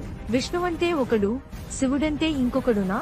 వేదవేద్యమైన అద్వైత స్వరూపమైన పరబ్రహ్మమే లోక వ్యవహారం కోసం రెండు రూపాలుగా విభజించబడింది. హరిహరుల మధ్య భేదమే ఉంది. నరనారాయణులే జగత్తుకు ఆది పురుషులు. మనమంతా వారి స్వరూపాలమే. ఈ విషయాన్ని గ్రహించి కోపాన్ని వదిలిపెట్టి జగత్తును రక్షించండి అని ప్రార్థించాడు. అప్పుడు నారాయణుడు రుద్రుణ్ణి మృదుమధురంగా ఉద్దేశించి బ్రహ్మాది దేవతలంతా ఆనందించేటట్లు ఇలా అన్నాడు: పరమేశ్వర, నిన్ను తెలిసినవాడు నన్ను ఎరిగినవాడే అవుతాడు. నిన్ను సేవిస్తే నన్ను సేవించినట్లే. మనిద్దరిలో భేదం లేదు. నా గుండెల మీదనున్న శ్రీవత్సం అనే పుట్టుమచ్చ ఈనాటి నుండి నీ చేతి త్రిశూలంలా ప్రకాశిస్తుంది. నిన్ను కోగిలించుకున్న నా చేయి ఏ రంగులో ఉందో అదే రంగులో నల్లగా ఈనాటి నుంచి నీ కంఠం ఉంటుంది. అందుచేత నువ్వు శ్రీకంఠుడు అనే పేరుతో ప్రసిద్ధి చెందుతావు. ఇవి మనిద్దరి ఏకత్వానికి చిహ్నాలుగా లోకంలో ప్రసిద్ధం అవుతాయి అని శంకరుని బ్రహ్మాది దేవతల్ని వీడుకుని మళ్లీ తన తపస్సులో లీనమయ్యాడు. ఊర్ధ్వాణి పుండ్రాణి శివస్య శూలే తిర్యంబి పుండ్రాణి హరేశ్చ శంఖే తదోభయోరద్వైత ప్రసిద్ధి జనాహ కిమర్థం విమతా భవంతి. అంటే శివుని శూలంలో వైష్ణవులు ధరించే ఊర్ధ్వ పుండ్రాలు నామాలు ఉన్నాయి. నారాయణుని శంఖంలో తిరెపుండ్రాలు అడ్డ విభూతి రేఖలు ఉన్నాయి. వారిద్దరూ మేము భేదం లేనివారము అని స్పష్టంగా చెప్పినా తెలివి తక్కువ మనుష్యులు భేదాన్ని చూపిస్తూ తమలో తాము పోట్లాడుకుంటున్నారని ఈ శ్లోకం అర్థం. రుద్రనారాయణుల ఏకత్వాన్ని గుర్తించిన వారికి ఆయురారోగ్య భోగభాగ్యాలు కలుగుతాయి. మరణ సూచనల క్షణాలు. ధర్మదేవత వరప్రసాదుడా, పాండునందనుడా, వానరాకడా, ప్రాణం పోకడా ఎవరూ చెప్పలేరు అనేది సత్యం. అయినా పూర్వులు తమ అగణిత కాల పరిశోధన ఫలితంగానూ నిరంతర తపస్సు ఫలితంగానూ మరణానికి కొన్ని సూచనలు చెప్పారు. ఈ సూచనలు కలిగిన ప్రాణి మరణించవచ్చు లేదా మరణించే ముందు ఈ సూచనలు కనపడవచ్చు. శ్రద్ధగా విను. అరుంధతి నక్షత్రం కనబడకపోవడం, ముక్కుకుడి భాగం కొంత కోల్పోవడం, పౌర్ణమి చంద్రుడు మలినంగా కనిపించడం, ఇలా ఎవరికి ఉంటే వారు 1 సంవత్సర కాలంలో ఇహాన్ని వదిలివేస్తారని గుర్తించాలి. శరీర కాంతి అనూహ్యంగా పెరిగినా లేదా పూర్తిగా తగ్గిపోయినా, ప్రజ్ఞాశక్తి మితిమీరినా లేదా హఠాత్తుగా తగ్గినా ఆ ప్రాణి మరొక 6 నెలలే బ్రతుకుతాడని తెలుసుకోవాలి. సూర్య చంద్ర మండలాల మధ్య ఎడమ వైపు ఎక్కువ కాంతి కనిపించినా ఆయుష్ కేవలం 7 రోజులు మాత్రమే మిగిలి ఉందని అర్థం. గుడిలో సుగంధ ద్రవ్యాల వాసన మాంస వాసనగా తోచినట్లయితే 6 రోజులే జీవితం మిగిలి ఉన్నదని గ్రహించాలి. ముక్కు చెవులు విపరీతంగా జారిపోవడం, దంతాల రంగు అధికంగా మారిపోవడం, కళ్ల వెలుగు తగ్గిపోవడం, శరీరం బాగా నలుపుకు తిరగడం, విపరీతమైన మనోవిభ్రాంతి కలుగడం, ఇవి మృత్యువు చేరువలో ఉన్న సూచనలుగా భావించాలి. ఎడమ కన్ను అకారణంగా నీరు కారడం, తలపై కనిపించని సన్నటి పొగరేఖలు పడటం, ఇలాంటి లక్షణాలు ఉంటే ఆ వ్యక్తిని మృతులలో లెక్క వేయవచ్చు. వీటినే సమాసన్న మృతి లక్షణాలు అని అంటారు అని భృగు పద్మ సంవాదం బోధించాడు. అంత చెప్పినా ధర్మరాజు మనసుకు శాంతి కలగలేదు. తాత, ఎండపక్క నీడలాగా, వెలుగు ప్రాంత చీకటిలాగా, జన్మను అనుసరించే మృత్యుభీతిలాగా నీ సదుపదేశాల అంచులలోంచే నా దుస్తర మనస్తాపం పయనిస్తోంది. కుదురు లేకుంది తాత అని గద్గదికగా అన్నాడు. భీష్ముడు ఓదార్పుగా, ఒక ముఖ్య విషయం నువ్వు గుర్తించాలి అని గౌతమి లుబ్ధక మృత్యుకాల సంవాదాన్ని వినిపించాడు అని చెప్పి వైశంపాయనుడు ఆపాడు. శ్రీ మదాంధ్ర మహాభారతం తరాలు మారినా వన్నే తగ్గని అందరి మన్ననలు పొందుతూ అందుకుంటూ ఉండే తెలుగు కావ్యం. ఈ పవిత్రమైన మూల గ్రంథం తెలుగులో నన్నయ్య భటారకుడు, తిక్కన మరియు ఎర్రాప్రగడ అనువాదంతో పూర్తి చేయబడినది ఈ మహోన్నత గ్రంథం. సరళ తెలుగు భాషలో గాడి న్యూస్ ఛానల్లో ప్రతిరోజు పూర్తి అయ్యేంత వరకు అందించటానికి నిశ్చయించాము. ఈ మహాకార్యాన్ని సబ్స్క్రైబ్, షేర్ అండ్ లైక్ చేసి ఆదరించవలసిందిగా, ఆశీర్వదించవలసిందిగా ప్రార్థన. ఇట్లు మీ వడ్డేపల్లి రామకృష్ణ.